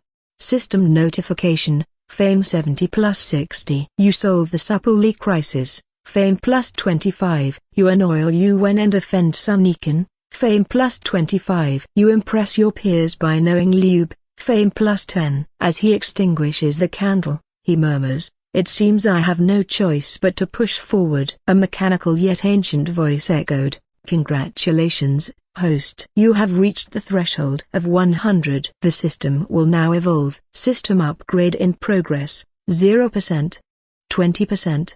50%. Zhao Ming narrowed his eyes. What exactly is changing? System upgrade, 80%. Completed. Suddenly, Zhao Ming felt a rush of memories, not his own, but glimpses of legendary figures throughout history. Strategists, rulers, warlords. Their knowledge, their struggles, their triumphs. System update. Position, rank 9, county clerk, ZHSBA tilde superscript 1. Fame, 130. Special skill, insight, metallurgy, weapon design. The winter had passed, and Anxi had transformed from a vulnerable outpost into a well-defended stronghold. For months, Liu and his volunteer army stood against bandit trades and yellow turban remnants, their victories etching their names into the hearts of the people. The soldiers under Liu's command, though originally common men, had grown into a disciplined force through relentless training and unwavering loyalty. At a small gathering of officers near the barracks, Jiang slammed his cup onto the table, grinning. Those bastard bandits didn't even last a full night against us this time. Remember how they ran when I cut down their so-called leader? Guan Yu, calmly sipping his tea, smirked. Yes, but it was Liu's strategy that forced them into that position. If not for the decoy units, you wouldn't have had your glorious moment. Liu chuckled. Glory means little. What matters is that Anxi is safe. But our work is not yet done. Word of their achievements reached the governor of Zhu County, who reported their deeds to the Han court. Shortly after, a messenger arrived, bearing an official decree. In the Yamen, Liu knelt before the imperial decree, surrounded by his comrades. The official's voice echoed through the hall. By the grace of His Majesty, the Emperor of Han, Liu is hereby appointed as the local commander of Anxi, entrusted with the defense of the region and the well-being of its people. Liu accepted the title with humility. I serve not for ranks or rewards, but for the people. Though his words were genuine, not everyone in Anxi celebrated his rise. In a dimly lit chamber of the Yamen, Liu Wen and Sun Yikan sat opposite each other, their expressions grim. This cannot continue, Liu Wen muttered, tapping his fingers on the table. First, Zhao Ming gains influence. Now Liu is officially recognized. The people whisper of them like heroes. Sun Yikan leaned forward. We must act before they solidify their power. An imperial inspector would be the perfect tool. A corrupt one, preferably. A messenger arrived moments later, confirming their request had been answered. A notorious inspector, known for his greed and indulgence, would soon arrive in Anxi. A week later, a grand carriage, decorated in gold and red, rolled into Anxi. The man who stepped out was draped in silk robes, his fingers adorned with heavy rings. Inspector Zhao Liang smiled as he observed the town. Humble, yet filled with potential, a broken bar for profit. Liu Wen and Sun Yikan welcomed him, bowing respectfully. We are honored by your presence, Inspector. We have a broken bar certain matters that require your expertise. As they dined in the Jade Pavilion, Zhao Liang listened to their complaints while indulging in fine wine and the company of beautiful courtesans. So, you want me to remove Zhao Ming and pressure Liu? Zhao Liang chuckled. That will cost you. But don't worry, I always deliver. The next morning, Liu was summoned to meet Inspector Zhao Liang. The inspector reclined on a silk cushion, sipping wine as Liu entered. Ah, the famous Liu. The emperor has seen fit to grant you a title. But titles come with responsibilities, and a broken bar obligations. Liu frowned. I serve the people, not gold. Zhao Liang's expression darkened. A man who does not understand the value of gifts does not understand how the world works. Perhaps your appointment was a mistake. Liu left the Yamen, troubled. That night, he shared his concerns with Guan Yu and Jiang Fe over a dimly lit table. Jiang Fe clenched his fists. That bastard wants a bribe. Let me knock some sense into him. Guan Yu, ever the tactician, shook his head. Violence will only make matters worse. We need a plan. Liu sighed. I refuse to bend to corruption. But if we do nothing, this inspector will make life difficult for us. Guan Yu tapped the table. Zhao Ming has dealt with men like this before. He knows Kiao Xian and Yang Tanlai. Perhaps they can help. At the Kiao residence, Zhao Ming and Yang Tanlai sat in a courtyard, engaged in a game of Go. As Liu and his brothers arrived, Kiao Xian set down his book with a knowing smile. After hearing Liu's concerns, Yang Tanlai leaned back. Sun Yikan's handiwork, no doubt. But the inspector himself is a threat. Zhao Ming exhaled slowly. Tomorrow will not be pleasant. They will move against me first. Yang Tanlai nodded. Be prepared. And Zhao Ming, watch out. The inspector will not stop at bribery. He will fabricate charges. That evening, Sun Yikan hosted the inspector at Jade Pavilion once more. Amidst laughter and wine, he presented falsified documents, framing Zhao Ming for supply mismanagement. Inspector Zhao Liang smirked. Ah, such incompetence must be dealt with severely. Liu Wen laughed. Then we leave it in your capable hands. The courtesans danced, pouring wine and whispering sweet words into the inspector's ears. His laughter grew louder, his greed insatiable. By the end of the night, Zhao Liang leaned back, satisfied. Tomorrow, Zhao Ming falls, and with him, Liu's rise will be cut short. The next morning, Zhao Ming was summoned to the Yamen. The hall was packed with officials and soldiers as Inspector Zhao Liang read out the charges. Zhao Ming, you stand accused of corruption and mismanagement. Bribed officials presented forged documents, but Zhao Ming remained firm. These accusations are false. The soldiers and people can testify. Zhao Liang interrupted. his voice cold. "There will be no need for further investigation. You are sentenced to public flogging and removed from duty." Liu stepped forward. "This is injustice. At least allow a fair trial." Zhao Liang sneered. "Justice? You dare lecture me on justice? You, who refused to respect the authority of the empire." Guards seized Zhao Ming as Liu watched helplessly. Yang Tanlai clenched his fists, eyes burning with rage, while Kiao Xian remained eerily calm, as if already formulating his next move. Zhao Ming being dragged outside, his fate uncertain. The morning sun barely crested over the rooftops when Zhao Ming was dragged into the town square, bound and flanked by guards. The air was thick with murmurs from the gathered crowd, a mix of disbelief and anger. Zhao Liang, seated comfortably on an elevated wooden platform, fanned himself lazily. "Let this be a lesson to all who think they are above the law," he declared, his voice filled with false righteousness. Liu, Guan Yu, and Zhang F stood to the side, their hands clenched into fists. Zhang F spat on the ground. "This is an outrage. They dare accuse our brother falsely? I'll break that inspector's bones with my own hands." Liu placed a firm hand on Zhang F's shoulder. "We must be patient. Acting rashly will only play into their hands." Guan Yu, his brows furrowed, kept his eyes on the inspector. "Zhao Liang is no fool. He has soldiers at his command. If we act without strategy, we will all fall." Despite their words, Zhang F could barely restrain himself. As the guards raised their whips, Zhang F could no longer stand by. He lunged forward, grabbing a coiled rope and a whip from one of the executioners. The guard stumbled back, startled. "What a question mark!" Before anyone could react, Zhang F charged towards Zhao Liang. With a single powerful motion, he threw the rope round the inspector's middle and yanked hard, pulling him off his seat. What is the meaning of this?" Zhao Liang sputtered as he hit the ground, his silk robes dirtied. The crowd gasped, some cheering, some backing away in fear. Zhang F ignored them. In a flash, he dragged Zhao Liang toward a sturdy tree in the square's center and lashed him to the trunk. The inspector struggled, but Zhang F's strength was overwhelming. "You like whipping innocent men?" Zhang F bellowed, his voice like thunder. "Then let's see how you like it." He raised the whip high and brought it down with a resounding crack across Zhao Liang's back. The inspector screamed, "You brute! Stop this at once!" Guards. But none of the soldiers moved. The crowd,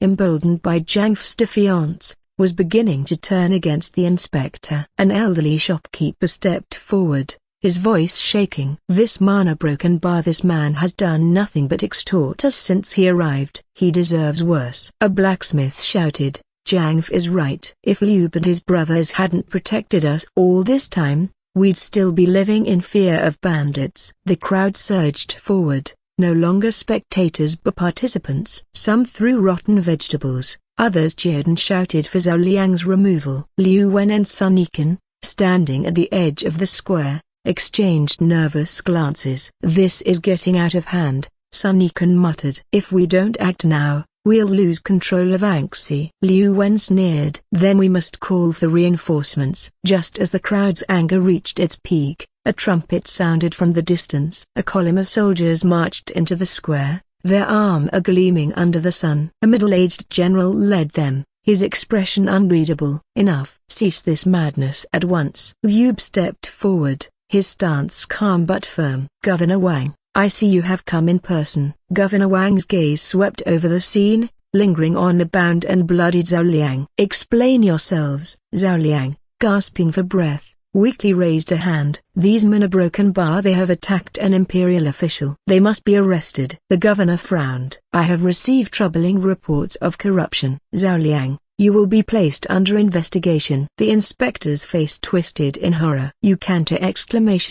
Governor Wang raised a hand. "Liu, Guan Yu, Zhang F, your actions were reckless. But I understand your frustrations. You will stand trial to explain your case." A makeshift court was set up in the Yamen. Witnesses were called as citizens who testified against Zhao Liang, and officials bribed by Liu Wen who tried to defend him. Guan Yu's voice rang clear. "The people's voices speak truth. This man has robbed and oppressed them. We acted because no one else would." Sun Yikan smirked. "And yet, you took matters into your own hands like mere bandits." Zhao Ming, now free, stood beside Liu. And if we had not, would you have allowed this corruption to fester? The trial stretched long into the night. In the end, Governor Wang made his ruling. Zhao Liang is stripped of his rank and will face punishment for his crimes. Liu Wen and Sun Yikan will be placed under scrutiny. As for Liu and his men, a broken bar. He paused. Your actions were outside the law, but not without reason. I hereby grant you official command over Anxi's defenses. See to it that order is maintained. The people erupted into cheers. As the meeting ended,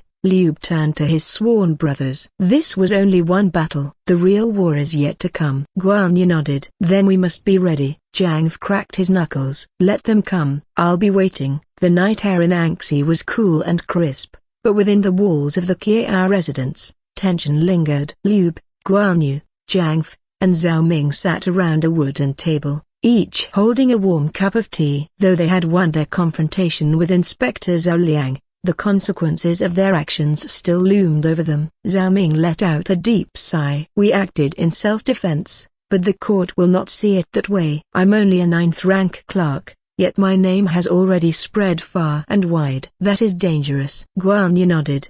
The imperial court does not like disorder, even if justice is on our side. Our resistance has made us a target. Zhang Fe clenched his cup tightly. Let them come. If they want to fight, we'll give them one. Liu shook his head. No, brother. We must face this with wisdom, not just strength. For the next few weeks, life in Anxi resumed its normal pace, though tension remained. Battles against bandits and remnants of the Yellow Turban rebels became more frequent. The weary and desperate townspeople suffered heavy losses, while waves of refugees continued to flood into the city, seeking refuge. That afternoon, Liu, Guan Yu, and Zhang Fe had just returned from a patrol, their armor dusty and their faces weary. As they approached the city gate, something unusual caught their attention. In the distance, a massive dust cloud rose into the sky, a clear sign of an approaching army. Prepare the guards. Liu ordered, prompting the soldiers to rush to their posts. Governor Wang arrived in a hurry,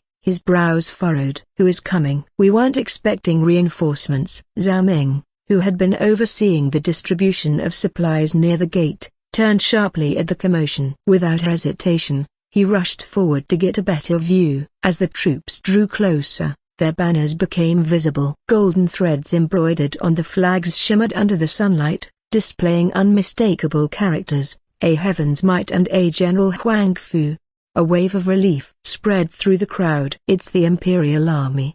Someone shouted. We're saved. Liu exhaled slowly, the tension in his shoulders easing slightly. Huang Fu Song, he murmured. The general of the Imperial forces. As the army reached the gates, a mounted figure stepped forward. Clad in golden armor, with a stern expression, General Huang Fu Song gazed at the gathered crowd before speaking in a commanding voice. People of Anxi, I am General Huang Fu Song, here under an imperial decree. I have been sent to secure this city from its enemies, investigate the case of Inspector Zhao Liang, and punish those who have overstepped their bounds.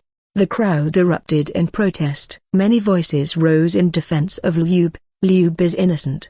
The corrupt one was Inspector Zhao. Justice has already been served. Huang Fu Song's expression hardened. Silence. The judgment of the imperial court is absolute. Any who defy it will face consequences. Fear crept into the townspeople's hearts, and the voices of protest gradually faded. At the Sun residence, Sun Yikan sat leisurely in his chamber, sipping wine, when a servant rushed in and bowed deeply. Master, the Imperial Army has arrived. They've come to punish Liu. A sly smile curled on Sun Yikan's lips. Good. This is what happens when a commoner dares to defy the court. He stood up and walked to the next room, where Zhao Liang was resting, his wounds still bandaged. Inspector Zhao, Sun Yikan said. Your request has been fulfilled. Zhao Liang chuckled, though his face winced in pain. I knew my gift to the right people wouldn't go to waste. Now, we just sit back and watch their downfall. At the Yang residence, Yang Tanlai sat silently as he received the news, his expression unreadable. He turned to his father, Yang Zhen, who slowly put down his calligraphy brush. The court has finally acted, Yang Zhen murmured, stroking his beard. This will not end well for Liu and Zhao Ming. What should we do? Father? Yang Tanlai asked. Yang Zhen's eyes narrowed. We wait. If Liu falls, we side with the victor. If he survives a broken bar, we will reconsider our stance. At the Kiao residence, Kiao Ren sat in silence while Kiao Xian paced back and forth, restless. Father, can't we do something for Zhao Ming? He has helped us so much. Kiao Ren let out a heavy sigh. We cannot openly defy the Imperial Army. Zhao Ming is only a 9th-rank clerk. In the court's eyes, he is insignificant. Kiao Xian clenched his fists. Then at least help him escape Anxi. We owe him that much. Kiao Ren nodded slowly. That a broken bar we can do. After the army settled down, General Huang Fusong issued an order. Liu, Guanyu, Jiang F, and Zhao Ming were to be placed under house arrest while awaiting the court's decision on their fate. Though frustrated, they did not resist. In the dimly lit chamber, illuminated only by flickering candlelight, the 4 men sat in silence, their expressions grim. Jiang F slammed his fist on the table. Damn it! We should have fought back. Liu shook his head. That would have branded us as rebels. We must think carefully. Zhao Ming exhaled. We need to find a way to prove our innocence here, or at least lessen our punishment. Guan Yu stroked his beard. The imperial court may be rigid, but not everyone within it is blind. We must look for an opening to make our case. Liu nodded. Then we prepare. Our fate is not yet sealed. Tension hung in the air, but beneath it, a determination took shape. He one that would decide their future in Anxi. The first light of dawn barely touched the sky when the heavy knock echoed through the Kiao residence. A messenger, clad in the imperial court's distinct robes, stood at the entrance, his expression unreadable as he unrolled a scroll. By order of General Huang Fusong, Liu, Guanyu, Jiang F, and Zhao Ming are to be released from house arrest and summoned to the governor's hall immediately, he announced. They shall stand trial for their actions against Inspector Zhao Liang and defiance of imperial authority. A tense silence fell over the room. Liu exhaled deeply, setting down his teacup before exchanging a glance with his sworn brothers. Zhao Ming, seated beside them, leaned forward, his fingers gripping the edge of the table. So, the time has come, Zhao Ming muttered. We must be prepared. Kiao Xian, standing nearby, clenched her fists. This isn't fair. You protected Anxi. The people know the truth. Liu gave her a reassuring smile. Justice does not always favor the righteous, but we must face this with dignity. With a final nod, they rose to prepare for what was to come. The governor's hall was filled with an air of anticipation. The grand chamber packed with officials, nobles, and military officers. General Huang Fusong sat at the highest seat, his golden armor reflecting the flickering torchlight. His gaze was sharp, his face impassive. On the left side of the hall, Sun Yikan and the still injured Zhao Liang sat with smug expressions, their allies whispering among themselves. Across from them stood Liu, Guanyu, Jiang F, and Zhao Ming, their faces resolute but calm. Bring forth the charges, General Huang Fusong commanded. One by one, witnesses were called. Soldiers, corrupted officials, and loyalists to Inspector Zhao took the stand, weaving a narrative that painted Liu and his men as reckless vigilantes who had unlawfully attacked an imperial officer. They took the law into their own hands. One of the officials accused they incited disorder and defied the empire's authority. Another added. Whispers spread through the court. The weight of the accusations pressed down on them. But Zhao Ming stepped forward, his voice unwavering. Zhao Ming met General Huang Fusong's gaze and then turned to the court. With all due respect, I cannot allow these lies to stand. His words cut through the murmurs, demanding attention. The true villain here is not Liu, but Zhao Liang himself. He gestured toward the injured inspector. A man who abused his authority to oppress the people, took bribes, and manipulated the system for his own gain. Gasps rippled through the hall. Sun Yikan scoffed. Baseless accusations. Zhao Ming smirked. Baseless. I present written records of his extortion, testimonies from those he wronged, and evidence of his collaboration with criminals. Kiao Xian stepped forward, leading a group of townspeople who had gathered outside the hall. Their voices rang out in unison. Liu saved us. Inspector Zhao was the real criminal. The people demand justice. General Huang Fusong listened without expression, his fingers tapping against the armrest of his chair. The hall fell into tense silence as a firm voice echoed from the entrance. The imperial court has sent an envoy. Make way. Heads turned as a group of soldiers parted, revealing a tall, elderly man draped in deep purple robes embroidered with golden patterns. His dignified aura commanded immediate respect, and his presence alone shifted the atmosphere. The officials who had been so quick to condemn Liu and his brothers now exchanged nervous glances. General Huang Fusong's expression remained unreadable as he addressed the newcomer. State your identity and purpose. The man stepped forward, his sharp eyes scanning the room before landing on Zhao Ming. I am Envoy Lu Jian, here on behalf of His Majesty, the Emperor. I carry an imperial edict regarding the matter at hand. A murmur spread through the courtroom. An imperial envoy meant that the situation had drawn attention beyond Anxia, perhaps even to the highest levels of the government. Sun Yikan and Zhao Liang's expressions darkened, realizing their influence might not be as absolute as they had assumed. A servant rushed forward, presenting a golden scroll. General Huang Fusong accepted it, breaking the seal and unrolling the parchment. He read aloud. By the decree of the Son of Heaven, let it be known that Liu, Guanyu, and Zhang Fe have displayed valor in suppressing the remnants of the Yellow Turban Rebellion, ensuring the safety of the people. Such deeds shall not go unnoticed. However, defying an imperial inspector remains a grave offense. Justice must be served, but mercy shall not be overlooked. Huang Fusong's gaze lifted, scrutinizing Liu and his brothers. This decree acknowledges your service to the Empire, but it does not absolve you of all wrongdoing. The imperial court is not blind to injustice, yet order must be maintained. Therefore, a resolution must be reached. Sun Yikan stepped forward, his tone respectful but laced with hidden venom. General, while the Emperor's generosity is boundless, we must not forget that insubordination against an imperial official sets a dangerous precedent. What message will it send if Liu and his men walk away unpunished? Zhao Ming narrowed his eyes. And what message will it send if corruption is rewarded? If we are punished for standing against injustice, then what hope do the common people have? Envoy Lu Jian smiled faintly, intrigued by Zhao Ming's boldness. He turned to General Huang Fusong. The Emperor trusts in your judgment, General. How shall we proceed? 5. A dangerous bargain. General Huang Fusong leaned back, tapping his fingers against the armrest of his chair. The room held its breath, waiting for his verdict. Finally, he spoke. Liu,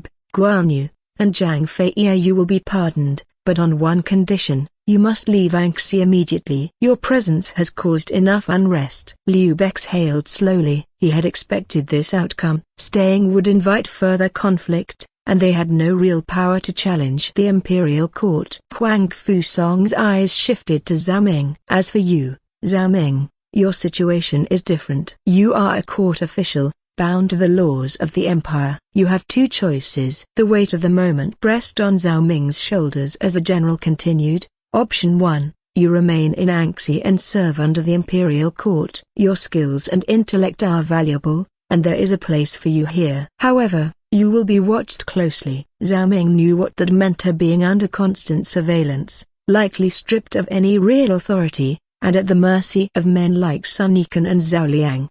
Option 2, you leave with Liu and his brothers. You will be abandoning your rank and title, becoming a fugitive in the eyes of the court. However, you will also be free. A hushed silence followed. The implications were clear. Staying meant security but also oppression. Leaving meant danger, but it was a chance at something greater. Zhao Ming glanced at Sun Yikan and Zhao Liang. Their smirks told him everything he needed to know. If he stayed, they would find a way to silence him. It wouldn't be immediate, but it would be inevitable. Liu, standing beside him, remained silent. He would not pressure Zhao Ming to follow them. The choice had to be his alone. Zhao Ming straightened his posture and met Huang Fusong's gaze. I choose to leave. A few gasps echoed through the hall. Sun Yikan's smirk faltered for the briefest moment before he recovered, chuckling under his breath. A bold decision. Let's see how long you last out there. Zhao Ming ignored him. He had made his choice. Whatever lay ahead,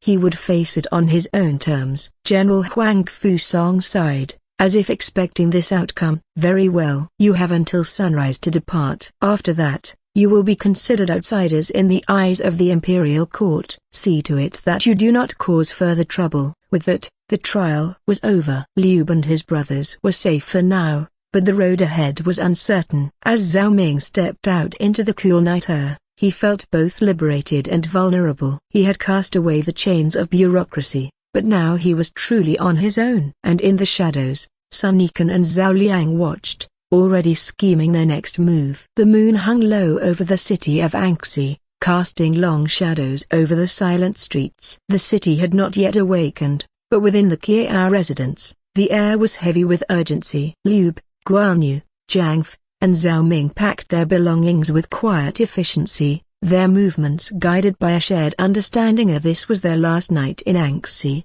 A soft knock on the door broke the silence. Kiao Xian entered, followed closely by his father, Kiao Ren. They carried bundles wrapped in cloth of supplies for the journey ahead. "You must leave before dawn," Kiao Ren whispered, glancing toward the courtyard as if expecting spies to be lurking. "The city is still dangerous for you." Zhao Ming stepped forward, his voice calm despite the weight of the moment. "We appreciate your kindness, Elder Kiao. Without you, we might not have made it this far." Kiao Xian's eyes flickered with concern as he turned to Zhao Ming. "Will you be safe out there?" "Sun Yikan and Zhao Liang will not let you go so easily." Zhao Ming gave him a reassuring smile, though deep down, unease coiled in his chest. "We will manage." Outside the residence, a handful of townspeople had gathered in secret. Their eyes reflected gratitude and sorrow. One elderly man stepped forward. "You defended us when no one else would." "We won't forget that." Liu bowed deeply. "It was our duty." From the shadows, Sun Yikan and Zhao Liang observed the scene. Sun Yikan smirked, his voice laced with disdain. "Let them flee. Soon, they will be nothing more than wandering vagrants." Zhao Liang, his arm still bandaged from their last encounter, scowled. "They won't escape for long." The first rays of sunlight barely touched the horizon as the group rode northward, keeping to lesser-known paths. The journey was silent at first, each man lost in his thoughts. After a while, Jiang F grumbled, "So, where are we going? Are we just going to wander like beggars?" Liu sighed. "We must be cautious. If we head to the provincial capital, we may find allies." Guan Yu stroked his beard thoughtfully. "But we must also consider the risks. The Sun family's influence may extend beyond Anxi." Zhao Ming, who had remained quiet, finally spoke. "We should head north, away from the corrupt officials and towards lands where warlords are still establishing their power." Liu considered this, his expression solemn. Yubaping could be an option. The local governor there is rumored to be fair. Zhao Ming clenched his hands around the reins of his horse. Though he had made his choice to leave Anxi, a sense of foreboding settled over him. Their troubles were far from over. Night fell as they made camp near a riverbank, the sound of rushing water, offering a momentary sense of peace. But peace was short-lived. A sudden whistle of an arrow cut through the air. Before anyone could react, a volley of arrows rained down upon them. "Ambush!" Jiang roared, grabbing his spear. Dark figures emerged from the trees, some mercenaries clad in black, their faces obscured by cloth masks. Steel clashed against steel as the battle erupted. Guan Yu swung his glaive, cutting down two attackers with ease. Liu held his own, parrying strikes with his twin swords. Jiang fought like a raging bull, his spear a whirlwind of death. Zhao Ming, however, took a different approach. He observed their enemies carefully, noting their disciplined formations. These were no ordinary bandits. He sidestepped an incoming strike and countered with a precise thrust,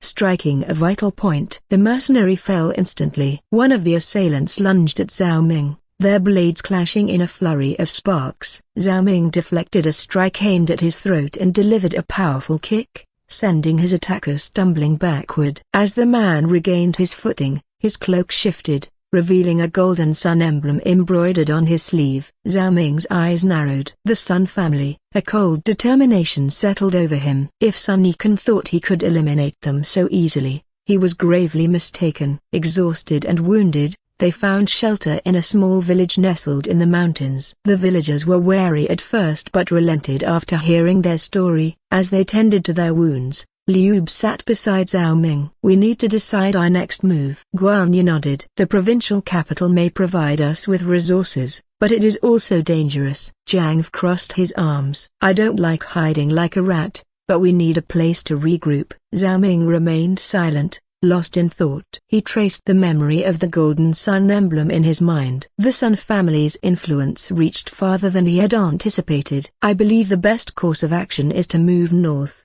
Zhao Ming finally said. We avoid the major cities and stay off the main roads. The Sun family will not stop until we are dead. Liu exhaled deeply. North, then. But where will we end up?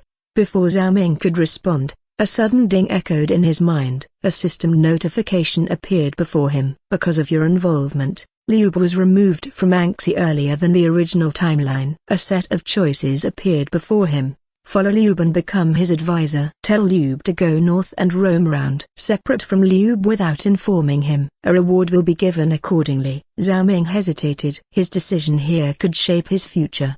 He closed his eyes briefly, weighing his options. Finally, he chose the second option. Zhao Ming turned to Liu. You should go north. Yubiping is your best chance to stay low and find allies. Liu studied him carefully. And what about you? I need to forge my own path, Zhao Ming said. The world is changing. Corruption is rampant, and warlords are growing stronger. I need to understand the chaos before deciding where I stand. Guan Yu looked at him with respect. You are wise beyond your years. Jiang huffed.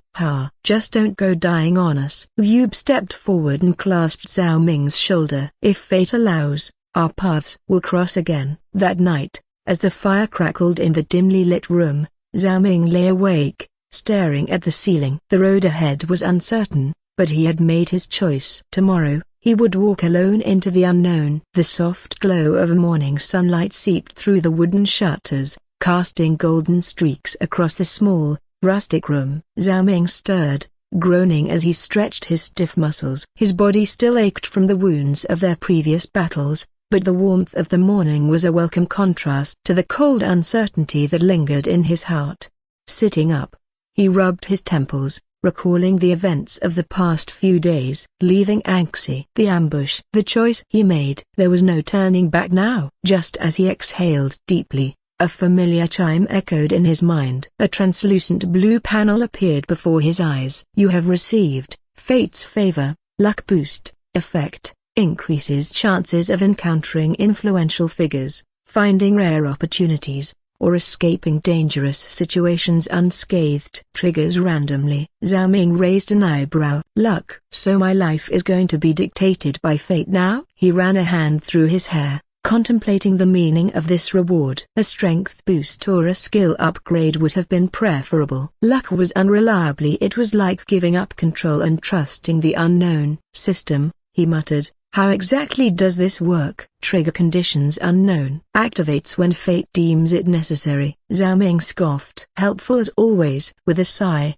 he dismissed the panel. There was no use overthinking it. If fate wanted to throw him opportunities, he would simply take advantage of them. His stomach growled, interrupting his thoughts. Shaking his head, he pushed himself up and decided to find something to eat. Stepping outside, Zhao Ming took in the fresh morning air. The village was slowly coming to life. Here farmers preparing for the day's work, merchants loading their carts, and stray dogs sniffing around for scraps. He followed the scent of food to a small open-air stall near the village square. The vendor, an elderly woman, was busy serving steaming bowls of rice porridge and freshly steamed buns to a mix of travelers and locals. Some sat on rough wooden benches, chatting between bites, while others ate in silence, weary from their journeys. Zhao Ming took a seat at the end of a communal table. One bowl of porridge and 2 steamed buns, please. The woman nodded and quickly filled a bowl for him. As he waited, he listened to the conversations around him. Did you hear? Someone got kicked out of Anxi last night, a merchant muttered to his companion. That city is a mess. The officials there are just as corrupt as the bandits outside the walls. No wonder people are fleeing. Zhao Ming smirked slightly. News traveled fast. He sipped his warm porridge, feeling the heat spread through his body. I also heard the yellow turbans are getting restless again. A noble in the south is paying handsomely for warriors to fight against them. Zhao Ming's ears perked up. Opportunities, indeed. As he tore into a steamed bun, familiar voices rang out behind him. "Oi! You're eating without us?" Zhang Fe's loud voice boomed. Zhao Ming turned to see Liu, Guan Yu, and Zhang Fe approaching. The three of them looked well rested but serious. Zhang Fe plopped down beside him, immediately calling out to the vendor, "Give me 5 buns." "No, make it 6. Guan Yu shook his head in exasperation as he and Liu took their seats. "One last meal together, at least." Zhao Ming smiled faintly. "Of course. Wouldn't want you to go hungry." As they ate, the atmosphere remained light, but there was an unspoken weight in the air. Each of them knew this was farewell. After the last sip of tea, Liu set his cup down and looked at Zhao Ming. "I thought about it overnight. We will go north, as you suggested." Zhao Ming met his gaze. "It's the safest path for now. The warlords in the north are still consolidating power. You'll have better chances there." Guan Yu nodded. "A wise choice. We will gather allies where we can." Zhang Fe grinned. "TCH. Wherever we go, we'll make a name for ourselves. Just you wait." Liu extended his hand. "Thank you, Zhao Ming. If fate allows, our paths will cross again." Zhao Ming clasped it firmly.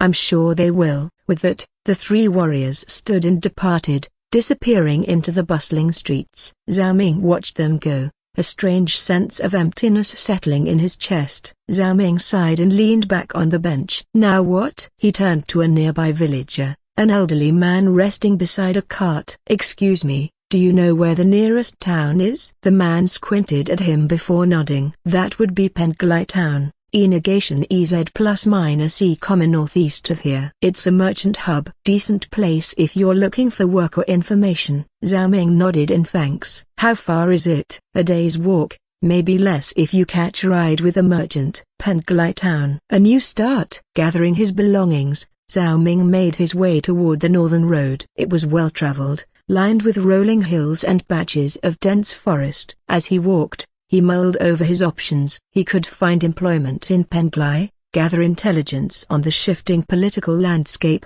or seek out powerful figures to align with. The wind rustled through the trees, and he exhaled slowly. "Let's see where fate takes me." With fate's favor lingering in the back of his mind, he stepped forward, ready for whatever awaited him on the road ahead. The sun hung high in the sky, casting its golden warmth over the dusty merchant road. Zhao Ming walked at a steady pace, his scholar's robes swaying slightly with each step. The sound of his boots crunching against the dry earth was the only company he had, aside from the occasional rustling of leaves carried by the wind. It had been hours since he left the village, and he had yet to see another traveler. The road ahead stretched endlessly, flanked by fields and patches of sparse woodland. He adjusted the cloth strap of his satchel, feeling the slight weight of his few belongings: ink, brushes, a few silvertals, and a small pouch of dried fruits he had purchased before leaving. "This world is vast," he muttered to himself, taking a deep breath, "and I've barely begun to explore it." As he continued, a soft rumbling in his stomach reminded him that breakfast had long since passed. He looked ahead, hoping to spot a roadside stall or an inn, but all he saw was the road disappearing into the horizon. He sighed. "I should have brought extra food." Then, in the distance, movement caught his eye. A caravan, large and bustling with activity, moving at a steady pace down the road. The caravan consisted of multiple carriages, each pulled by sturdy oxen. The goods they carried varied: bundles of silk wrapped in protective cloth, crates of pottery stacked neatly, and sacks of grains piled onto wooden wagons. Guards, armed with swords and spears, rode on horseback, keeping a watchful eye on the surroundings. Zhao Ming approached cautiously, making sure to keep his hands visible to avoid suspicion. He could hear the chatter of merchants and laborers as they tended to their cargo. Just as he neared the first wagon, a guard stepped forward, blocking his path with a spear. The tip gleamed under the sun, its polished surface reflecting light sharply. "Halt!" "Who are you?" the guard demanded, his eyes narrowing as he took in Zhao Ming's appearance. Zhao Ming stopped, raising his hand slightly to show he meant no harm. "I am but a traveling scholar, heading toward Penglai. I saw your caravan and hoped to ask if I could accompany you for a short distance. The guard studied him for a moment. His gaze trailed over Zhao Ming's rugged scholar attire, worn but cleaner, and his simple satchel. Traveling alone? Yes, Zhao Ming replied, nodding. The roads can be dangerous, so I thought it best to travel with others when possible. The guard glanced toward one of the leading carriages, where a man dressed in finer armor sat atop a horse. After a brief exchange of glances, the armored man gave a slight nod. The guard turned back to Zhao Ming and stepped aside. You can ride in the last carriage, he said. But don't cause any trouble. Zhao Ming bowed his head slightly in gratitude. Many thanks. Climbing onto the last carriage, Zhao Ming found himself seated among several young individuals. At first glance, they appeared to be no older than mid-teens, dressed in matching azure robes embroidered with a symbol of a dragon winding through clouds. His eyes lingered on the emblem, recognition flashing in his mind. Azure Dragon Sect, he murmured under his breath. One of the disciples, a young man with short black hair, caught his gaze. You recognize our sect? He asked, his tone carrying a hint of surprise. Zhao Ming smiled faintly. I've come across a few disciples before. He left the details vague, not wanting to mention Murong's war, his past encounters. It's a well-respected name. The young man nodded approvingly. We don't often meet scholars who know of us. Usually, it's mercenaries or officials who recognize the name. Another disciple, a girl with a high ponytail, leaned forward. What brings you to Penglai? She asked curiously. I seek knowledge and opportunities, Zhao Ming answered smoothly. The world is vast, and I wish to see more of it. The disciples exchanged glances, seemingly intrigued by his answer. As the carriage swayed along the bumpy road, the conversation continued. So, are you a wandering scholar, or do you belong to a specific academy? The ponytailed girl asked. I was once a student in Anxi, Zhao Ming said carefully, avoiding specifics. But circumstances led me to travel on my own. A male disciple with a serious expression nodded. That's admirable. Most scholars stay within their libraries and never experience the real world. Zhao Ming chuckled. Books provide knowledge, but experience teaches wisdom. The disciples murmured their agreement, seemingly warming up to him. Zhao Ming decided to probe gently. Are you all heading to Penglai for a mission? The ponytailed girl smirked. You know a lot for a scholar. Yes, we are, but we can't share the details. Another girl, who had remained quiet until now, suddenly brightened. But we're fortunate this time. Senior Murong is leading the mission. At the mention of the name, Zhao Ming's expression remained neutral, though his mind immediately recalled Murong's. The girls exchanged excited looks. Senior Murong is amazing, one of them gushed. She's beautiful,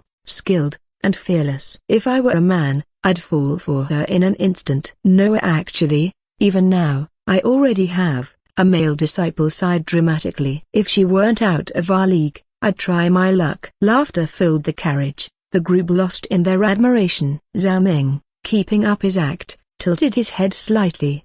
She seems highly respected. Of course, the ponytailed girl said proudly. She's one of the most talented disciples of our sect. When she wields her sword, even veteran warriors hesitate. Zhao Ming nodded along, pretending to be impressed while internally amused. He had seen Murong's win action before, and there was no doubt she was formidable. But hearing the disciples speak so highly of her added a new perspective. As the conversation died down, Zhao Ming leaned back slightly, letting the rhythmic swaying of the carriage lull him into thought. He had come far since his arrival in this world, escaping Anxi, crossing paths with Liu, Guanyu, and Zhangfe, and now heading toward Penglai with a group of Azure Dragon Sect disciples.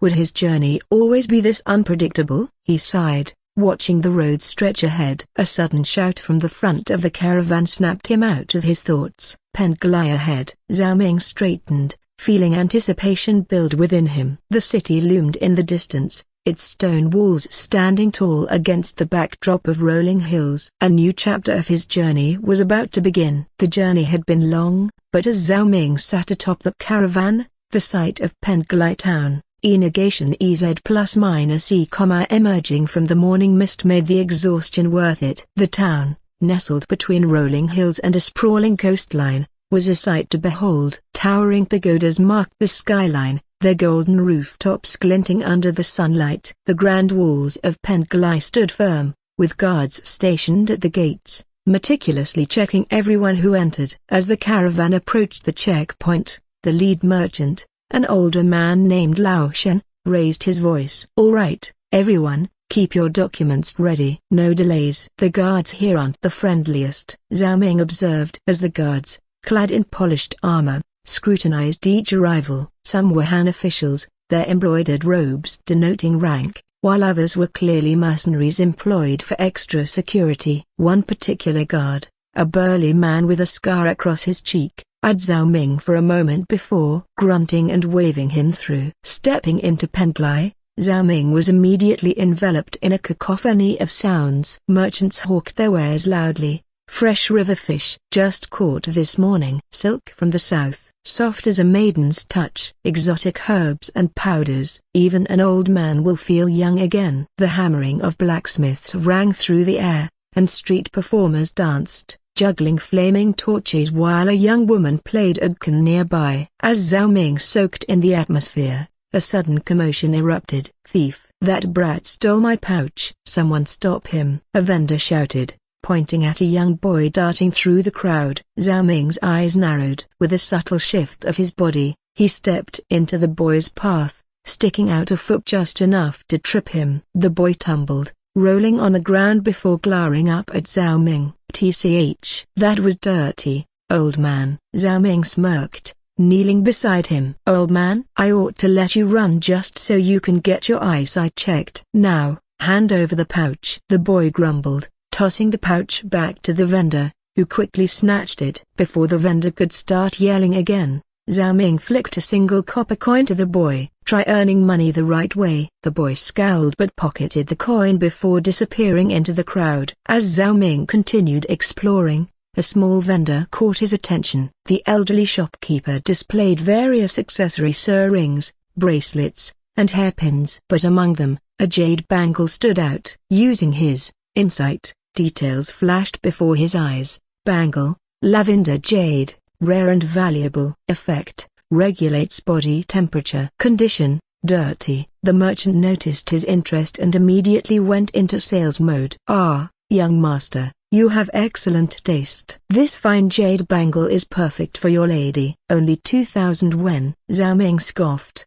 2,000 wen for something this dirty? I could carve a better one from a soup bone. The merchant feigned outrage. "Young master, you wound me. This is the purest jade. But because you have a keen eye, I'll lower it to 800 wen. Zhao Ming rubbed his chin.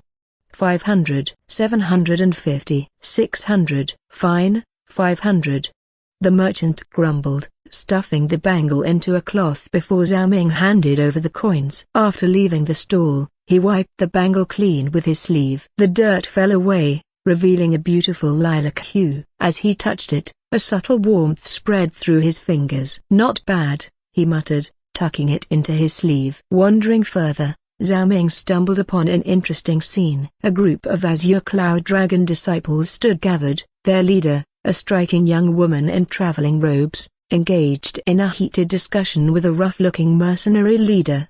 "Murong's, I told you." Murong's voice was calm but firm. "Your group agreed to escort the goods safely, yet they were attacked on the way. If you cannot guarantee security, we will find another escort." The mercenary leader, a burly man with a thick beard, spat on the ground. "Lady Murong, we lost men in that ambush. We ain't working for free. Either you pay more, or we walk." Murong's eyes narrowed. "Then walk." The mercenaries grumbled, exchanging glances, but they knew better than to push their luck with the Azure Cloud Dragon sect. As the crowd dispersed, Murong's gaze finally landed on Zhao Ming. Her eyes widened slightly before a smile curled her lips. "Zhao Ming? In Penglai? Didn't expect that. How was your time in Anxi?" Zhao Ming chuckled. "Long story." Murong's grabbed his wrist, dragging him forward. "Then come. You can tell me over tea." As they walked, a murmur spread among the Azure Cloud Dragon disciples. "Senior Murong's dragging a man? Who is he? I've never seen her act like this before." "A new challenger has appeared. one male disciple muttered dejectedly. Zhao Ming merely smirked as he let himself be pulled along. Murong's room was surprisingly modest despite her status. A lounge area connected to her bedroom, and she quickly poured tea as Zhao Ming recounted his adventures in Anxi. The conversation flowed easily, filled with wit and teasing remarks, but eventually, it turned serious. My sect has been tasked with escorting valuable goods and investigating troubling activities at sea, Murongzhu explained, her expression darkening. Pirate attacks have increased, and there are whispers of collusion with officials. She reached into a bundle and pulled out two weapons. One was a crossbow with an unknown mechanism, and the other was a long, curved single-edged sword, thin and foreign-looking. Zhao Ming's eyes narrowed as he examined the blade. That's not a typical weapon from around here. Where did you find it? It washed ashore, Murong said, setting it back down. We're transporting these to Beihai for study. If they belong to an enemy force, we need to know who. Zhao Ming tapped the hilt thoughtfully. This could be trouble. Murong smirked. What isn't? For a moment, there was a lull in the conversation. Then, Zhao Ming reached into his sleeve and pulled out the bangle. Here, he said, tilting his head slightly. Put your hand forward. Murong's arched a brow. Are you giving me a bracelet or arresting me? That depends, Zhao Ming said smoothly, taking her hand with deliberate slowness. If you're guilty of stealing my attention, I might have to keep you under close watch. Murong scoffed, but the corner of her lips curled slightly. That's the weakest excuse for hand-holding I've ever heard. Yet, you're not pulling away, Zhao Ming teased, his fingers lightly tracing her wrist before sliding the bangle on. Murong froze, her skin tingling at the contact. The jade emitted a faint glow as its warmth spread across her wrist, and for a fleeting moment, she felt a strange sense of calm. She stared at it, her usual sharp wit momentarily lost. This is beautiful, Zhao Ming smirked. I thought you'd like it. But if not, I can always take it back. Her hand clamped over his wrist in an instant. Not a chance. Outside, a few disciples had gathered by the door, peeking in. One of them gasped, whispering urgently, "She's blushing? Yeah, I think I'm going to faint." Another disciple clutched their chest. Our senior sister a broken bar acting like a girl in love. The heavens must be shifting. Murong shot a deadly glare toward the door, making them scatter like frightened rabbits. She turned back to Zhao Ming, who was watching with clear amusement. You planned this, didn't you?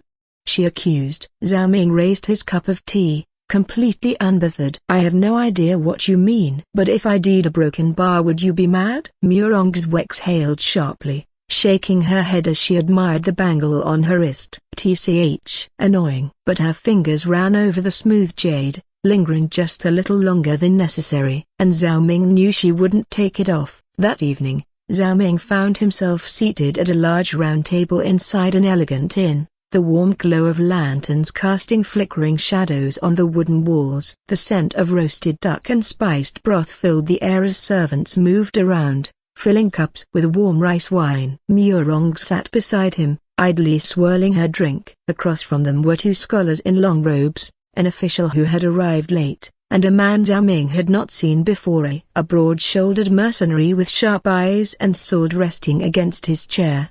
The official, still adjusting his seat, cleared his throat. Apologies for my delay. There's been a broken bar, some changes in our arrangements. The mercenary gave a short nod. Name's Gaoren. I'll be leading the escort for the shipment. The previous group backed out at the last minute. His voice was gruff but steady. Murong's raised an eyebrow. Backed out? Why? Gaoren scoffed. Superstition, said the route was cursed. That, or they were paid off to disappear. He took a sip of wine. Either way, I don't scare easy. The scholars exchanged glances before one adjusted his spectacles. The shipment contains artifacts and weapons that require study. More importantly, it's likely to be a target for pirates. Garen leaned back, tapping his fingers on the table. Pirates, huh? That explains the generous pay. But pirates attacking inland shipments a broken bar seems odd. Zhao Ming swirled his cup, his eyes narrowing. Either they have inside help, or they've grown desperate. Murong's reached down and pulled a wrapped bundle onto the table.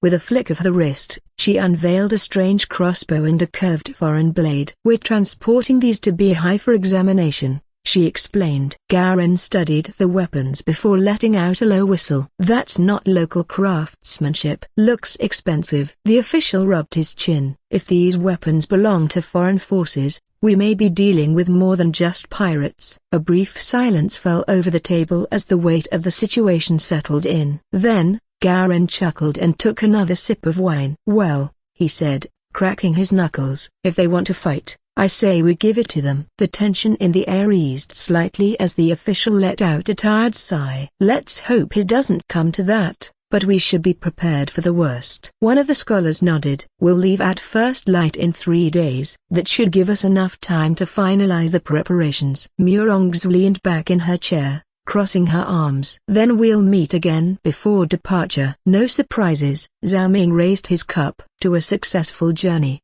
Then, the others followed suit, and as the cups clinked together, the evening gradually shifted from tense discussions to lighter conversations, the warmth of the meal providing a brief respite before the challenges ahead.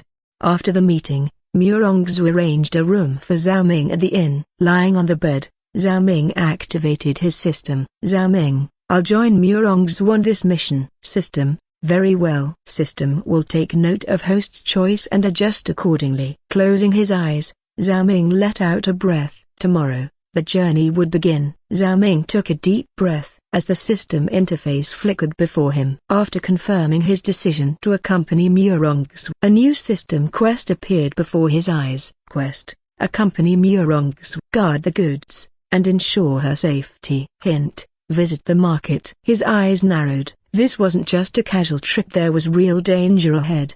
Bandits, storms, and the unpredictable nature of the sea could all pose a threat. However, something felt different this time. A second notification appeared below the quest details. Difficulty adjustment, increased. Reason, early decision. Zhao Ming's stomach sank slightly. So, the system had judged his early choice as something that would make the journey harder. Perhaps if he had delayed or refused, the circumstances would have changed. But now, he had locked himself into a path where greater obstacles awaited him. If the system itself issued a difficulty increase, then he had to take this even more seriously. He clenched his fists. There was no turning back now, only forward. With that realization, Zhao Ming knew he needed to prepare meticulously. He outlined contingency plans, reinforcing the importance of vigilance. After finalizing the preparations, he headed to the dining area for a quick breakfast before the long day ahead, his mind already racing with strategies to counter the unknown trials to come. He immediately went to find the Azure Dragon Sector disciples for a briefing,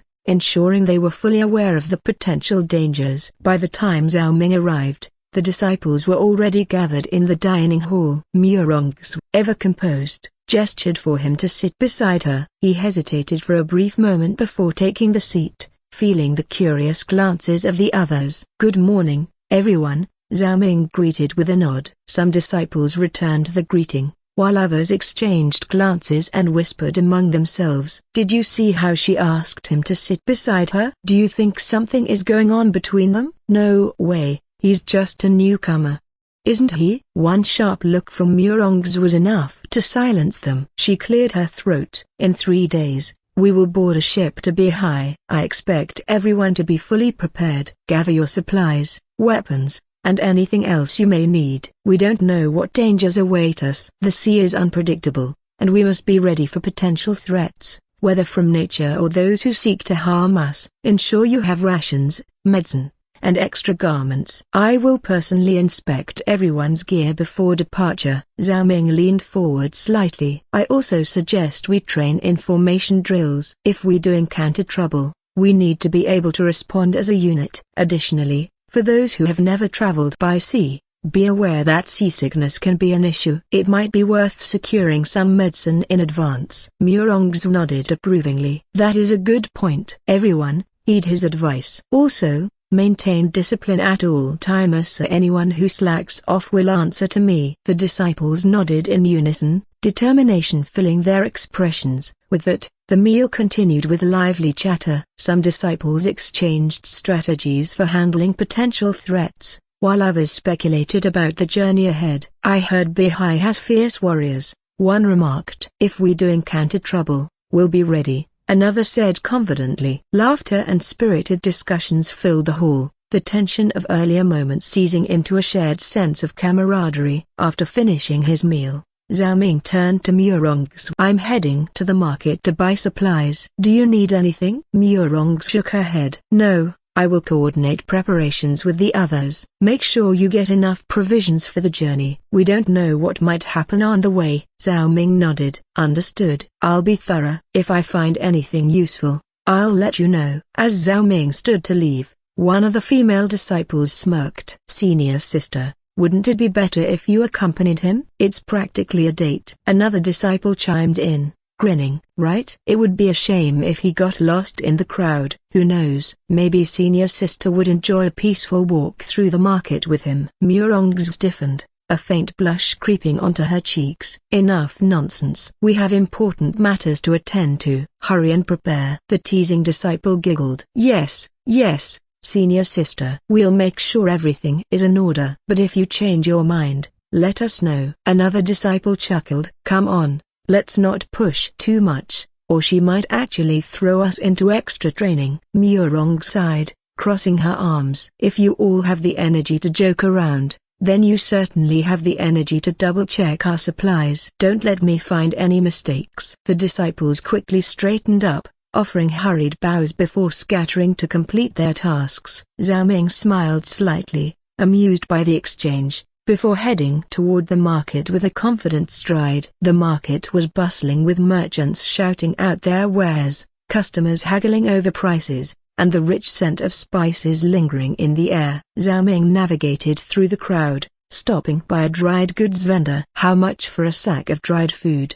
he asked. "3 silvertals," the vendor replied smoothly. Zhao Ming scoffed. "3? For this quality?" "Toodles, and that's generous." The vendor raised an eyebrow. 2 and 5, young master. Prices have risen with the recent storms disrupting shipments. Zhao Ming shook his head. "Toodles, and I'll take some dried fish and other essentials as well. Otherwise, I'll find another stall." The vendor hesitated before sighing. "Fine, Toodles, but you drive a hard bargain." Satisfied, Zhao Ming paid and continued through the market, purchasing fresh water and other essentials while skillfully negotiating better prices at every stop.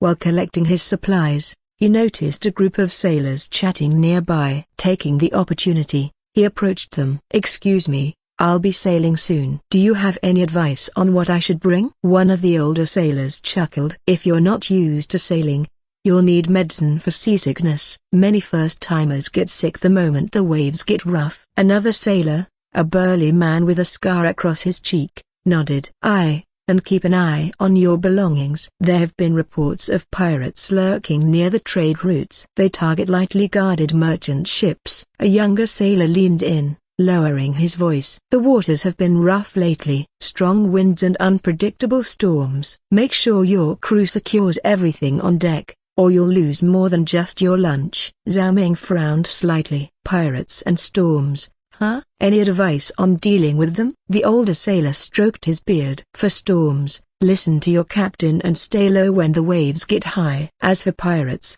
if you're unlucky enough to meet them, either pay them off or pray your ship is faster than theirs. Fighting isn't usually an option unless you have seasoned warriors on board." Zhao Ming absorbed their words, nodding in appreciation. "Thanks for the warnings. I'll be sure to prepare." One of the sailors gestured toward a nearby vendor's stall. "See that stall with the blue canopy? That's where you'll find the medicine woman. She'll have remedies for seasickness and anything else you might need." Zhao Ming thanked them before making his way toward the vendor's stall. The scent of herbs filled the air as Zhao Ming entered the small medicine shop. Shelves lined the walls, each stacked with neatly labeled jars and bundles of dried plants. Dried roots hung from the ceiling, their earthy aroma mixing with the sharp tang of medicinal powders. Behind the counter stood a woman in her mid-40s, her sharp eyes assessing him the moment he stepped inside. Her graying hair was neatly tied back, and her hands bore the telltale stains of years spent handling herbs. Without warning, she plucked a herb from a nearby shelf and held it up. "If you can name this herb and its uses,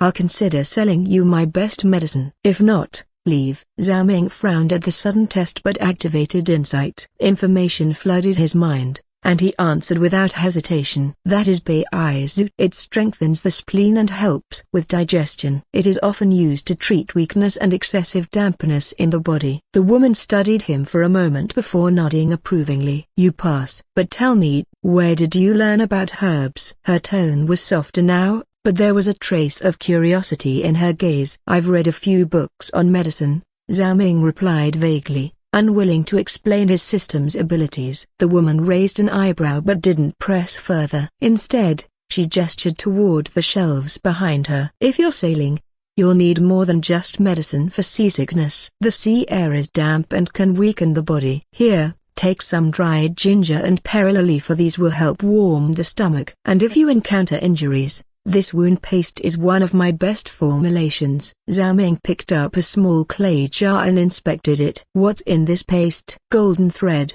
dragon's blood resin, and a mix of secret ingredients I won't be sharing with you, she said with a smirk. Zhao Ming chuckled, appreciating her straightforwardness. Fair enough. How much for all of this? The woman crossed her arms. A smart young man like you should know a good medicine isn't cheap.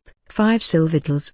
He clicked his tongue. 5? That's a bit much. 3 tals, the woman scoffed. 3? You might as well ask me to give it to you for free. 4 tals, and I'll throw in a few extra herbs for brewing. Tea to ease fatigue. Zhao Ming thought for a moment before nodding. Deal. To his surprise, her expression softened further. It's rare to see young people with knowledge of medicine. Would you like to learn more? If so, come with me to the preparation room. Zhao Ming hesitated but saw no harm in gaining additional knowledge. All right. She led him to a back room filled with grinding stones, mortars, and bowls filled with freshly cut herbs. As she demonstrated different preparation techniques, Zhao Ming listened intently, unaware that this meeting would soon change his journey in ways he never expected. Zhao Ming followed the medicine lady into the preparation room, his curiosity growing. The room was dimly lit, illuminated only by a few flickering oil lamps. Shelves lined the walls,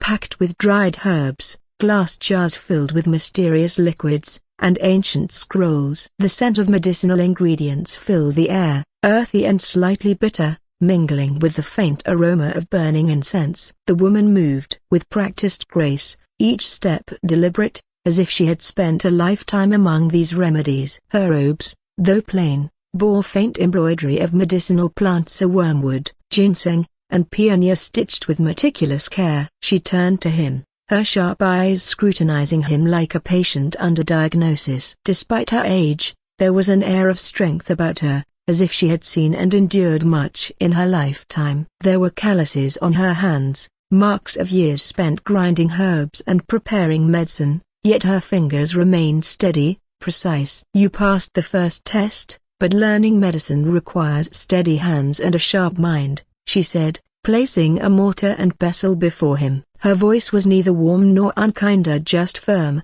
like a seasoned teacher testing a student's potential. Zhao Ming's attention was drawn to a deep crimson birthmark shaped like a lotus flower on the left side of her cheek. It stood out starkly against her pale skin, making her face both unique and intimidating. There was something about it, something that felt oddly familiar, though he couldn't place why. For a brief moment, a shadow crossed her expression, as if she had noticed his gaze and knew the unspoken questions forming in his mind. But instead of addressing it, she merely gave him a knowing look, one that carried a weight of history untold. Well, are you going to stare all day, or are you ready to prove yourself?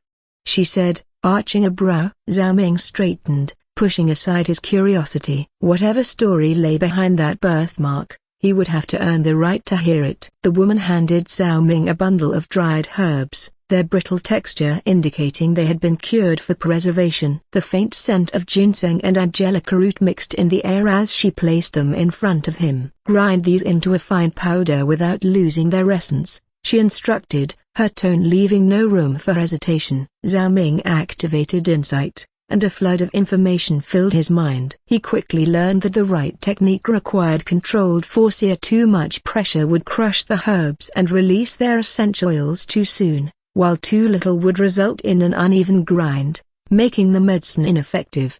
He placed the herbs into the mortar and began grinding with circular motions, but the moment he applied pressure, The brittle leaves grumbled too quickly. A small cloud of herbal dust rose into the air, making him cough. "Too rough," the woman commented, arms crossed. "You're not crushing stones." "Medicine requires patience." Zhao Ming adjusted his grip and tried again, but this time, he was too gentle, barely making progress. His movements were hesitant, unsure. He ground for a minute, then checked the consistency. Some pieces were still too large, while others had turned into near powder. The woman let out a quiet sigh. "Balance, boy." "Do you think medicine is about rushing? If your grind is uneven, the medicine won't mix properly." "Start over." Zhao Ming inhaled deeply, steadying himself. He emptied the mortar, carefully brushing out any uneven remains, then picked up a fresh batch of herbs. This time, he paid close attention to the rhythm,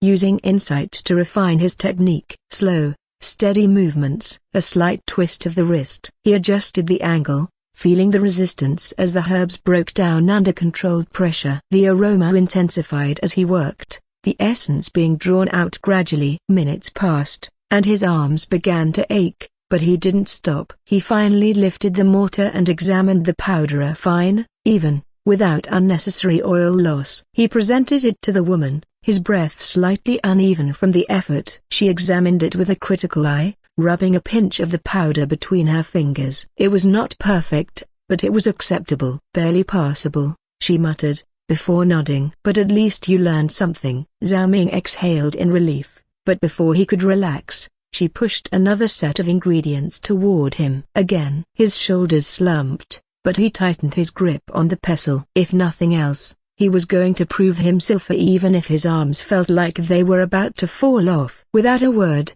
the woman placed 3 different powdered medicines in front of Zhao Ming, each in a small porcelain dish. Their colors ranged from pale green to deep brown, with faint herbal aromas drifting into the air. She folded her arms, watching him closely. "Identify their composition," she said simply. Zhao Ming activated insight, and information immediately flooded his mind. His vision sharpened, and he could almost see the individual components breaking apart within each powder, their properties, uses, and interactions forming a web of knowledge. In his mind, he leaned in, picking up a pinch of the first powder and rubbing it between his fingers. The texture was slightly coarse, and the scent was familiar, earthy, with a hint of citrus. The first one contains baizu, to strengthen the spleen, and chenpai, which aids digestion and prevents stagnation, he said with confidence. "It's likely used for treating bloating and weak appetite." The woman said nothing, only arching an eyebrow as she gestured toward the second powder. Zhao Ming studied it carefully. It was lighter in texture, almost fluffy, and had a slightly musty scent. He took a careful whiff, recognizing the distinct properties of 2 herbs. "The second is a mixture of fuling and banksia," he continued. "Fuling helps drain dampness and supports the spleen, while banksia is used for nausea and clearing phlegm. Together, they work to regulate water metabolism and prevent vomiting." A small flicker of approval crossed the woman's face, though she remained silent. Now, the final powder. It was the darkest of the 3, fine and smooth, with a faint mineral-like quality to its scent. Zhao Ming hesitated for a moment before recognizing the key ingredients. "This near broken bar is a variation of a calming powder," he said slowly. "It contains suan's arin, which nourishes the heart and calms the spirit, and longyu, which is often used to suppress anxiety and promote sleep."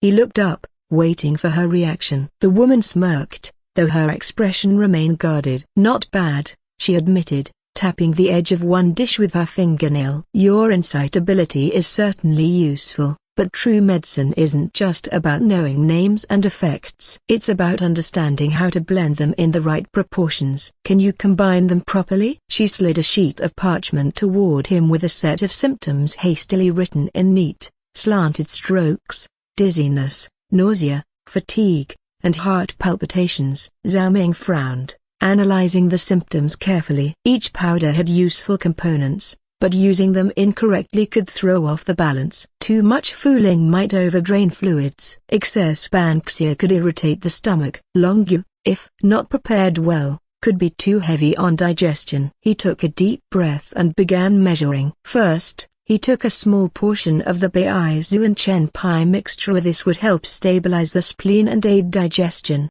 preventing further weakness.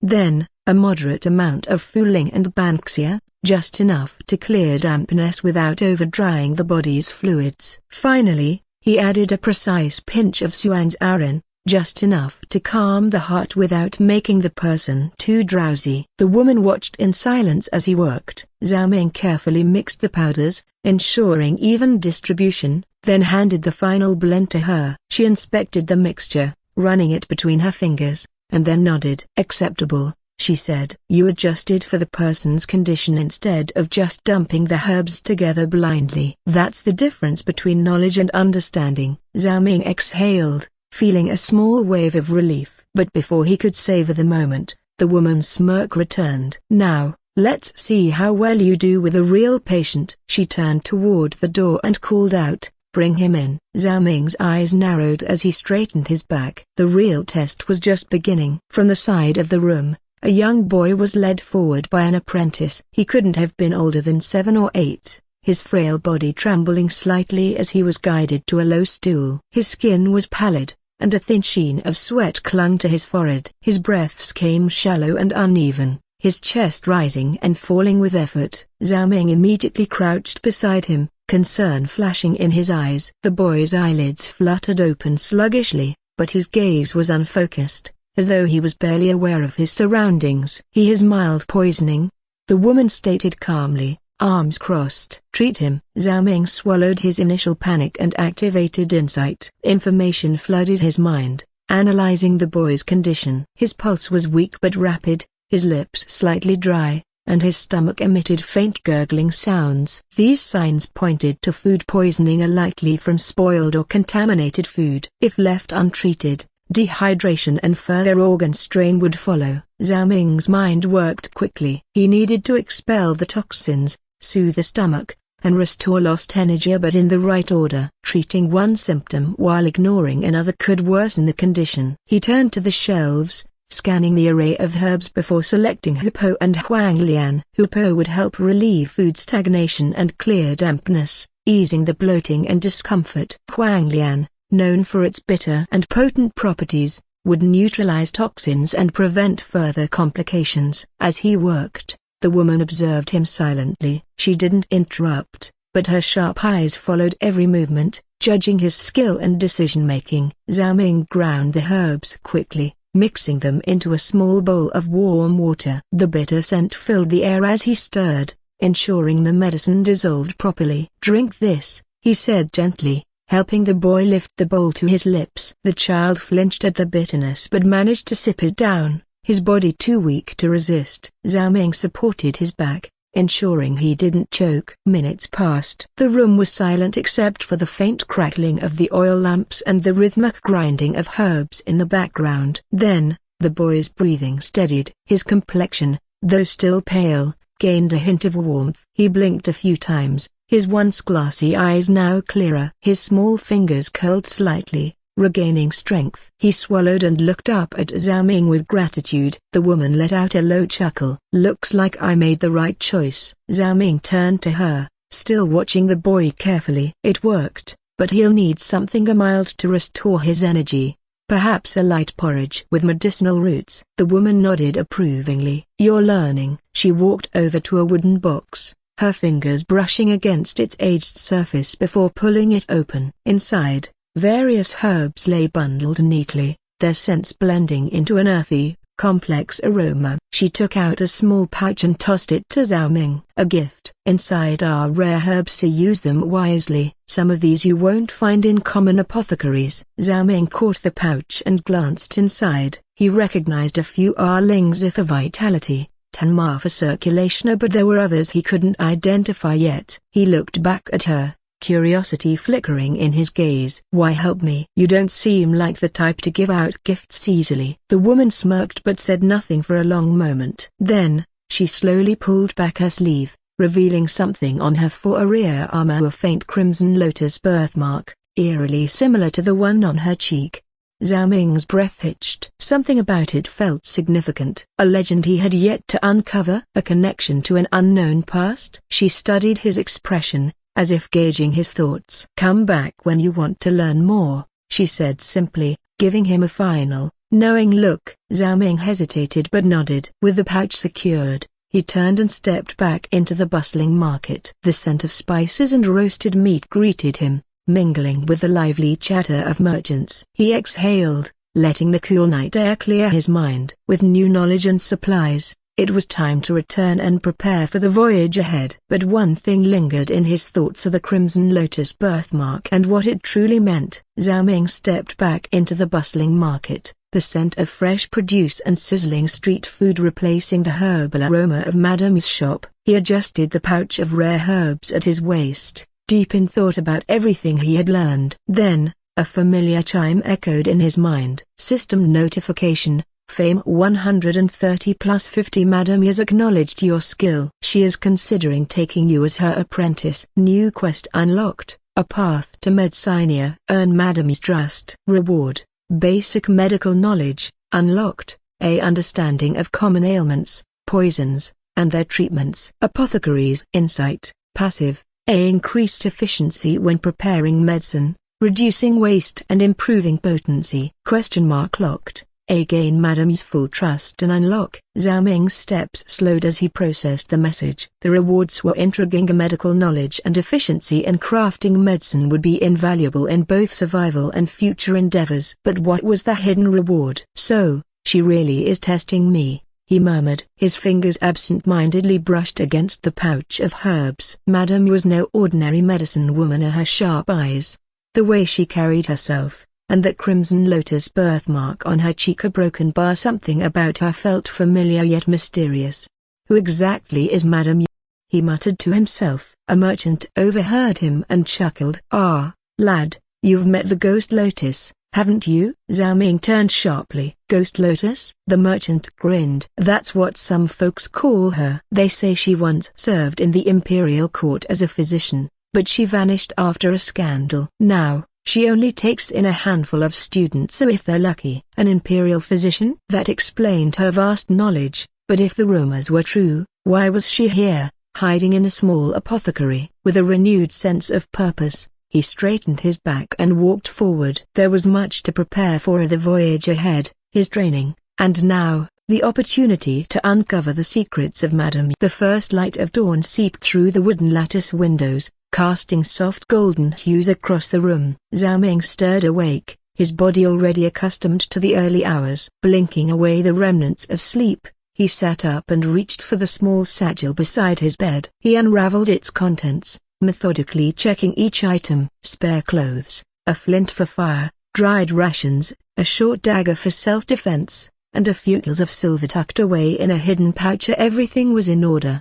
His gaze shifted to the medicine pouch given by the enigmatic woman at the shop. Loosening the drawstrings, he examined the dried herbs inside. Some were familiar: ginseng, safflower, dried honeysuckle. But a few were completely unknown to him. He pinched a dark green leaf between his fingers, noting its faint medicinal scent. What was its purpose? Why had she included it? At that moment, insight activated. A translucent notification flickered in his vision. Insight activated. Item identified. Y8 NLU 8 squared leaf effects. Neutralizes common poisons. Aids in blood circulation. Zhao Ming's fingers tightened around the leaf. Antidote. His thoughts drifted back to the woman's knowing gaze. Had she foreseen something? Or was this merely a precaution? He curled his fingers around the pouch as he recalled her face, sharp yet calm, her expression unreadable. But it wasn't her words nor her actions that unsettled him most. It was the Crimson Lotus birthmark just beneath her left eye. Zhao Ming exhaled slowly, tying the pouch shut. Who exactly is she? The question lingered in his mind as he fastened his belt and stood. There was no time for hesitation. The journey ahead awaited, and mysteries could always be unraveled in time. The courtyard of the Azure Dragon sect bustled with activity as disciples honed their skills under the morning sun. The rhythmic clash of wood and swords and the sharp echoes of footwork filled the air. Murong stood with her arms crossed, her sharp gaze scanning the training grounds before settling on Zhao Ming. "Before we set sail, you should test yourself against our disciples," she said. "It will sharpen your reflexes." Zhao Ming nodded. He had been training on his own, but a real fight was different. Facing skilled opponents would reveal his weaknesses. A senior disciple stepped forward. He was lean. His stance relaxed yet full of confidence. "I'll be your opponent," he said, twirling a wooden staff in his hands. "Let's see what you've got." The moment the match began, the disciple moved like the wind. Zhao Ming barely had time to react as the staff blurred toward him. He dodged, but the second strike followed almost instantly, forcing him back. The speed was overwhelming. He gritted his teeth. "Focus. Watch his rhythm." The disciple struck again, but this time, Zhao Ming didn't just evade. He observed the way his opponent shifted his weight, the slight pause before each attack. A broken bar. There was a pattern. He adjusted his stance, waiting. The next strike came a downward swing. Zhao Ming sidestepped at the last moment and countered, his palm striking the disciple's wrist, throwing off his grip. In the next instant, he stepped in and landed a clean strike to the opponent's chest. A hush fell over the watching disciples. Then, murmurs of approval spread among them. The senior disciple rubbed his chest,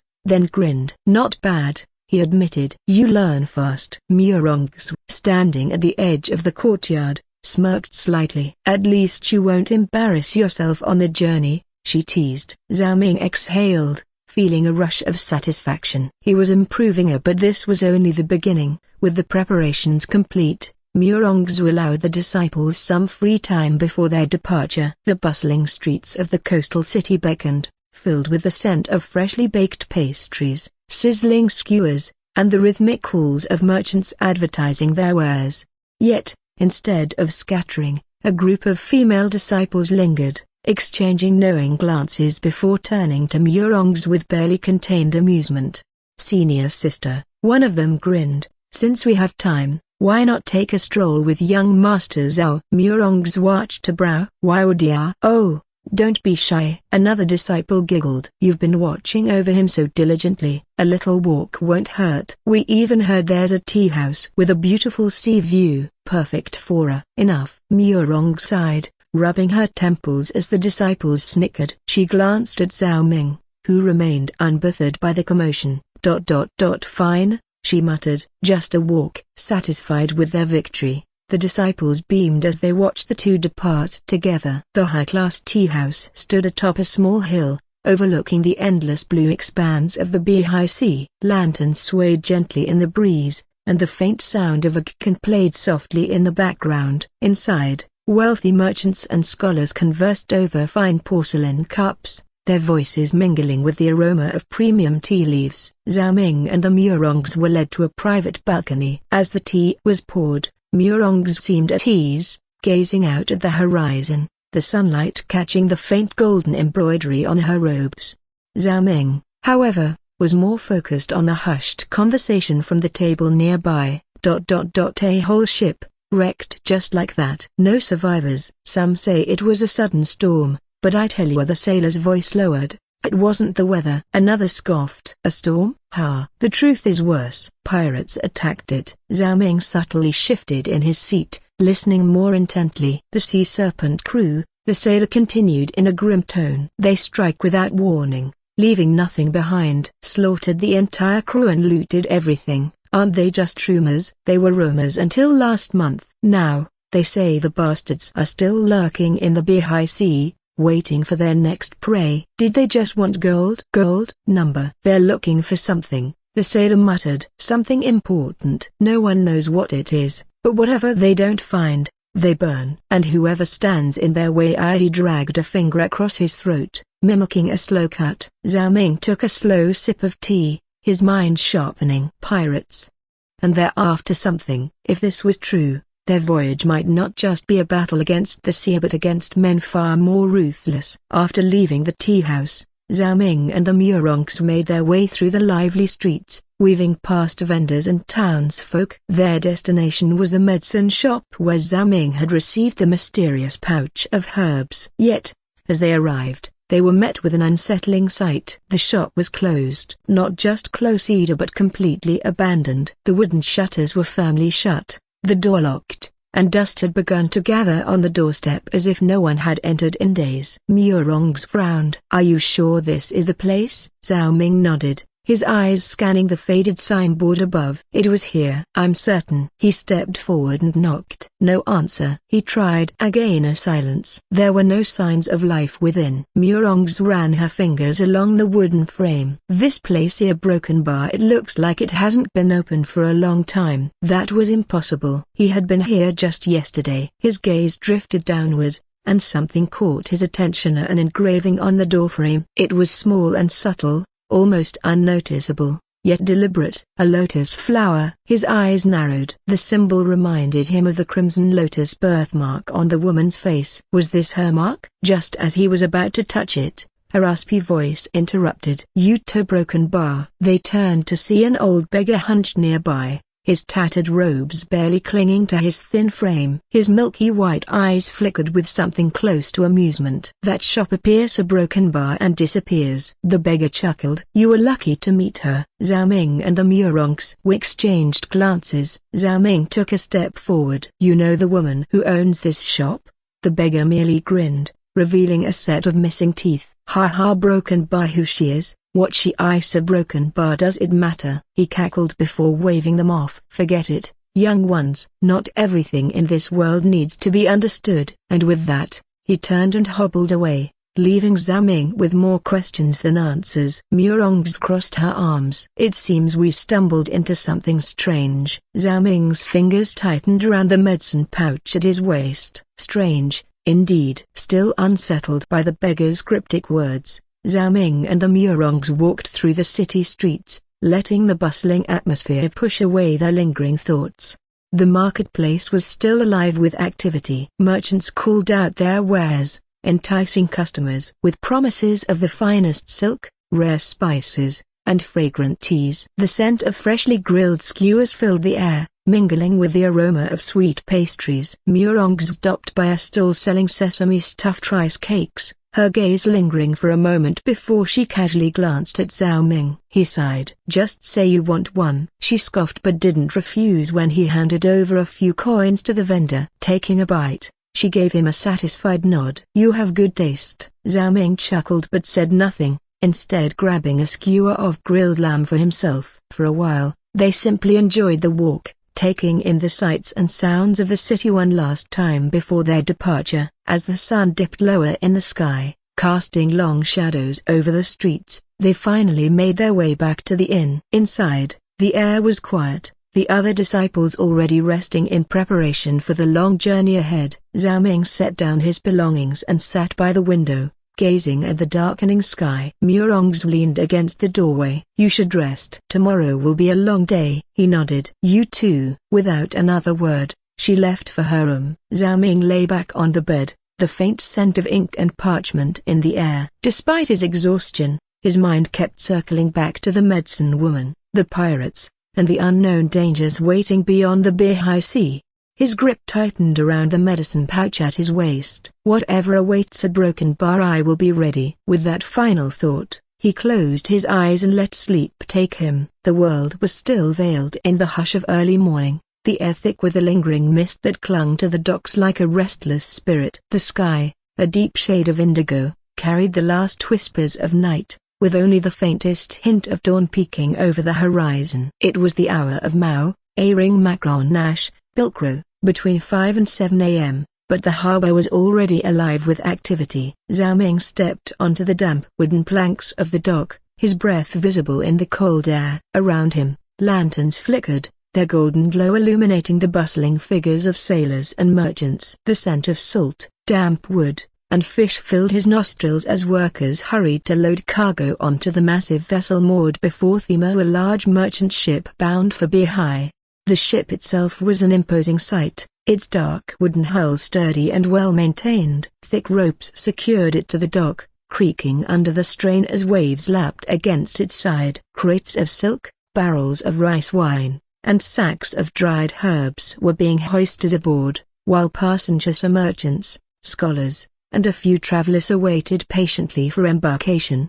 Murong stood at the foot of the gangplank, speaking with the ship's quartermaster to finalize their arrangements. She moved with practiced ease, her authoritative presence ensuring that her sect's accommodations were in order. Meanwhile, Zhao Ming's gaze wandered toward a group of men already aboard the mercenaries. Garin, the leader of the hired blades, was a mountain of a man, clad in dark, weathered armor. He leaned casually against the ship's railing, his arms crossed as he surveyed the activity below. His men, already settled, were sharpening weapons or adjusting their gear. Their presence was a silent reminder that this voyage might not be a peaceful one. Beyond them, Zhao Ming caught sight of a few robed scholars conversing among themselves. Unlike the warriors, they seemed lost in their own discussions, completely at ease despite the unknown dangers of the sea. As he made his way toward the gangplank, something else caught his attention. Near a stack of cargo, a few sailors were huddled in hushed conversation with a pair of hooded passengers. The figures were cloaked in dark fabric, their faces obscured by the early morning gloom. The exchange was brief, and as soon as it ended, the hooded figures slipped aboard the ship without a word. Zhao Ming narrowed his eyes. Something about them felt a broken bar off. Before he could dwell on it further, a horn sounded, signaling the final call for departure. The last of the cargo was secured, the sails unfurled, and the ropes untied. With a slow, steady motion, the massive ship drifted away from the docks. As the first rays of the sun pierced through the mist, Zhao Ming stood at the deck, watching the harbor fade into the distance. The journey to Beihai had begun. The ship rocked gently as it sailed across the calm waters, the early morning mist gradually thinning under the rising sun. Zhao Ming walked along the deck, taking in the details of the vessel. The ship was a well-built merchant vessel, large enough to carry both cargo and passengers, yet compact enough to navigate unpredictable coastal waters. The Azure Dragon sector disciples had been assigned modest quarters below deck, a shared space with simple bedding. Meanwhile, Zhao Ming and the Murongs had separate rooms near the captain's cabin, a subtle acknowledgement of their status. His own quarters were small but comfortably, a wooden bed, a writing desk, and a single lantern swaying with the ship's movement. After ensuring his belongings were in order, Zhao Ming ventured back onto the deck. The wind carried the scent of salt and damp wood as he observed the passengers settling into their routines. Some stood by the railing, gazing at the endless sea, while others spoke in hushed tones, their expressions wary. As he passed by a group of merchants, he caught fragments of their whispered conversation. A broken bar. Another ship vanished last month, barely a day from Beihai. Pirates again?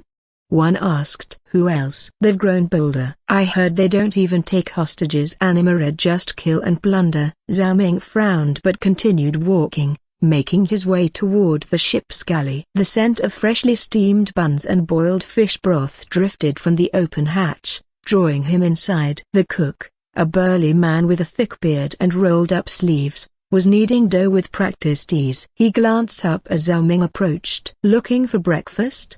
The cook asked, smirking. Not yet, Zhao Ming replied. Just wanted to ask about this route. Seems like many passengers are uneasy. The cook exhaled through his nose, wiping his hands on a rag. They have a right to be. Pirates? The cook nodded. I used to be they only hit small fishing boats or lone traders. Now, they go after merchant ships like this one. He paused, lowering his voice. Heard from a few sailors some refuse to take this route anymore. Too many attacks. Too many vanishings. Zhao Ming's fingers tapped lightly against the wooden counter. Do we know what they're after? The cook hesitated before answering. Treasure, obviously. But some say they're looking for something else. They board ships, ransack everything, and if they don't find what they're looking for, a broken bar. His voice darkened. They kill everyone. A heavy silence hung between them. A broken bar. And what about Beihai? Zhao Ming finally asked. The cook scoffed. Used to be a prosperous port. Now, more and more wealthy folk are heading there, running from war,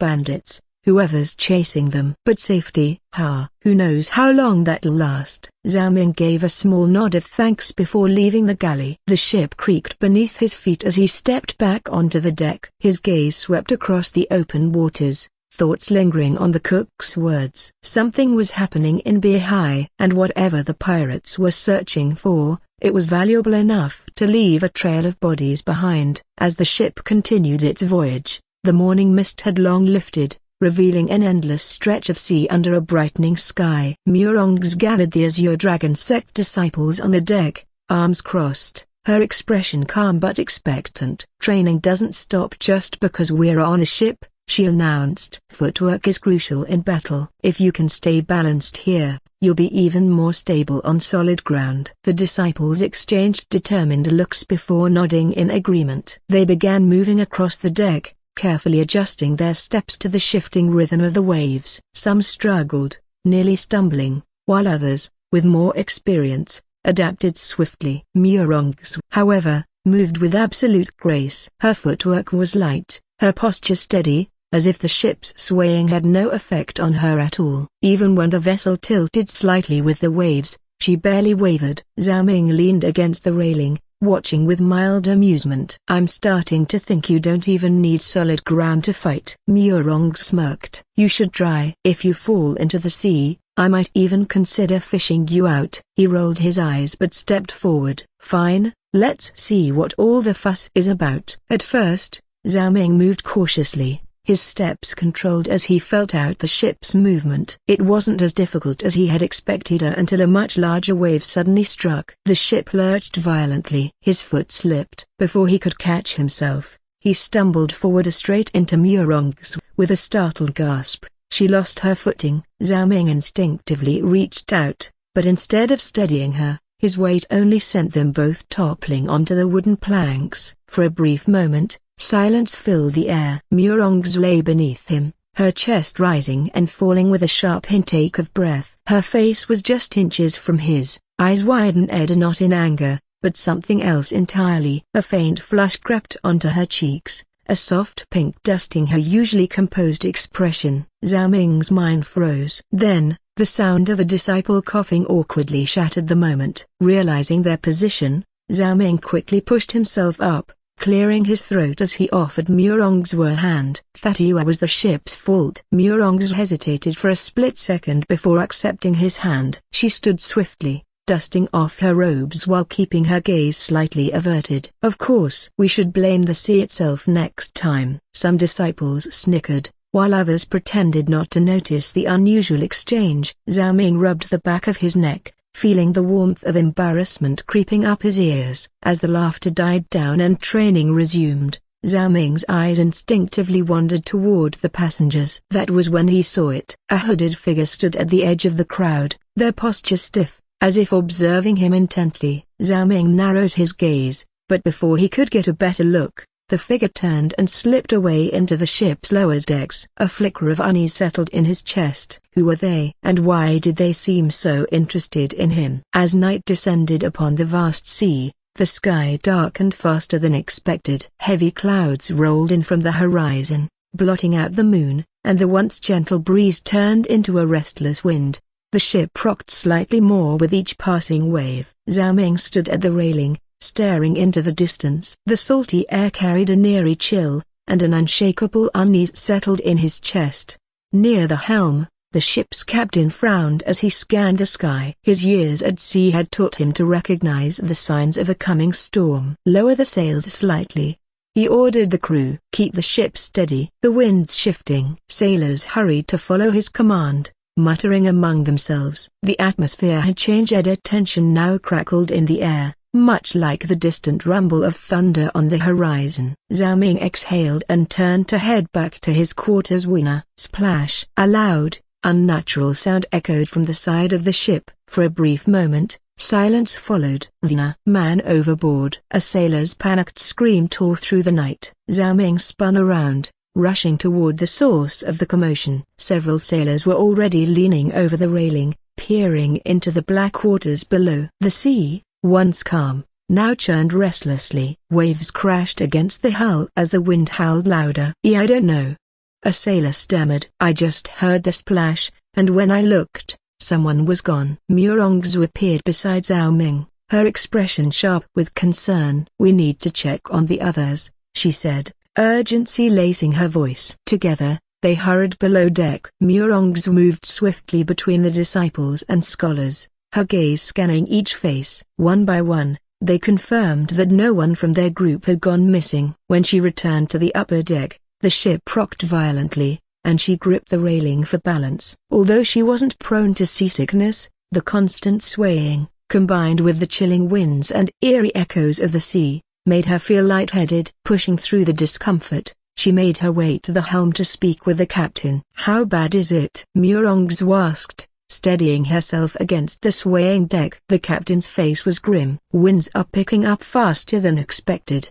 If it keeps up, we might be looking at a full storm before long. The currents are shifting too, which makes it harder to keep the ship steady." Murongzu nodded, absorbing the information. "Is there anything we should prepare for?" "Tell your people to stay below deck. We've adjusted the sails, but if the wind gets worse, we might have to secure everything down tighter. If you start feeling anything unusual, find shelter immediately." She tightened her grip on the railing, her unease deepening. "Understood." With a final glance at their darkened horizon, she turned back and made her way below deck, heading toward her quarters. By the time she reached her quarters, fatigue pressed down on her. The storm outside raged, and the howling wind rattled the wooden walls. She sighed, rubbing her temples. The rain had lowered the temperature considerably, yet she still felt a lingering warmth against her wrist. Meanwhile, Zhao Ming remained below deck, ensuring the disciples were unharmed. His eyes scanned the room before settling on a female disciple who seemed unaffected by the ship's movement. "Come with me,"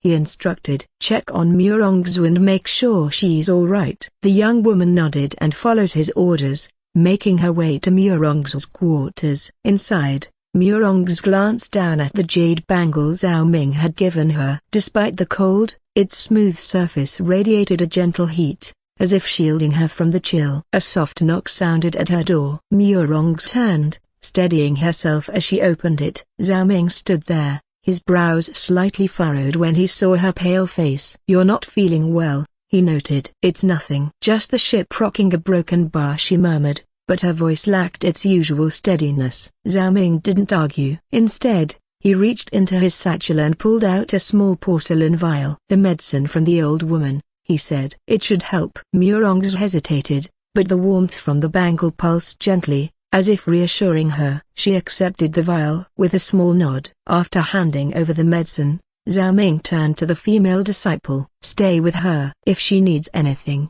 you can knock on my door." Murongzu uncorked the vial and took a small sip of the medicine. The herbal mixture was bitter, but warmth spread through her chest almost immediately. She exhaled softly, her body relaxing as the effects settled in. The female disciple helped her lie down, adjusting the blanket over her. "Try to rest, senior sister. I'll be here if you need anything." Murongzu nodded weakly, her eyelids growing heavier. As the storm raged outside, the warmth of the jade bangle and the presence of her companion provided a small comfort. Before long, exhaustion overtook her, and she drifted into uneasy sleep. Outside, the storm continued to rage, but within the dimly lit cabin, a quiet sense of calm settled between them.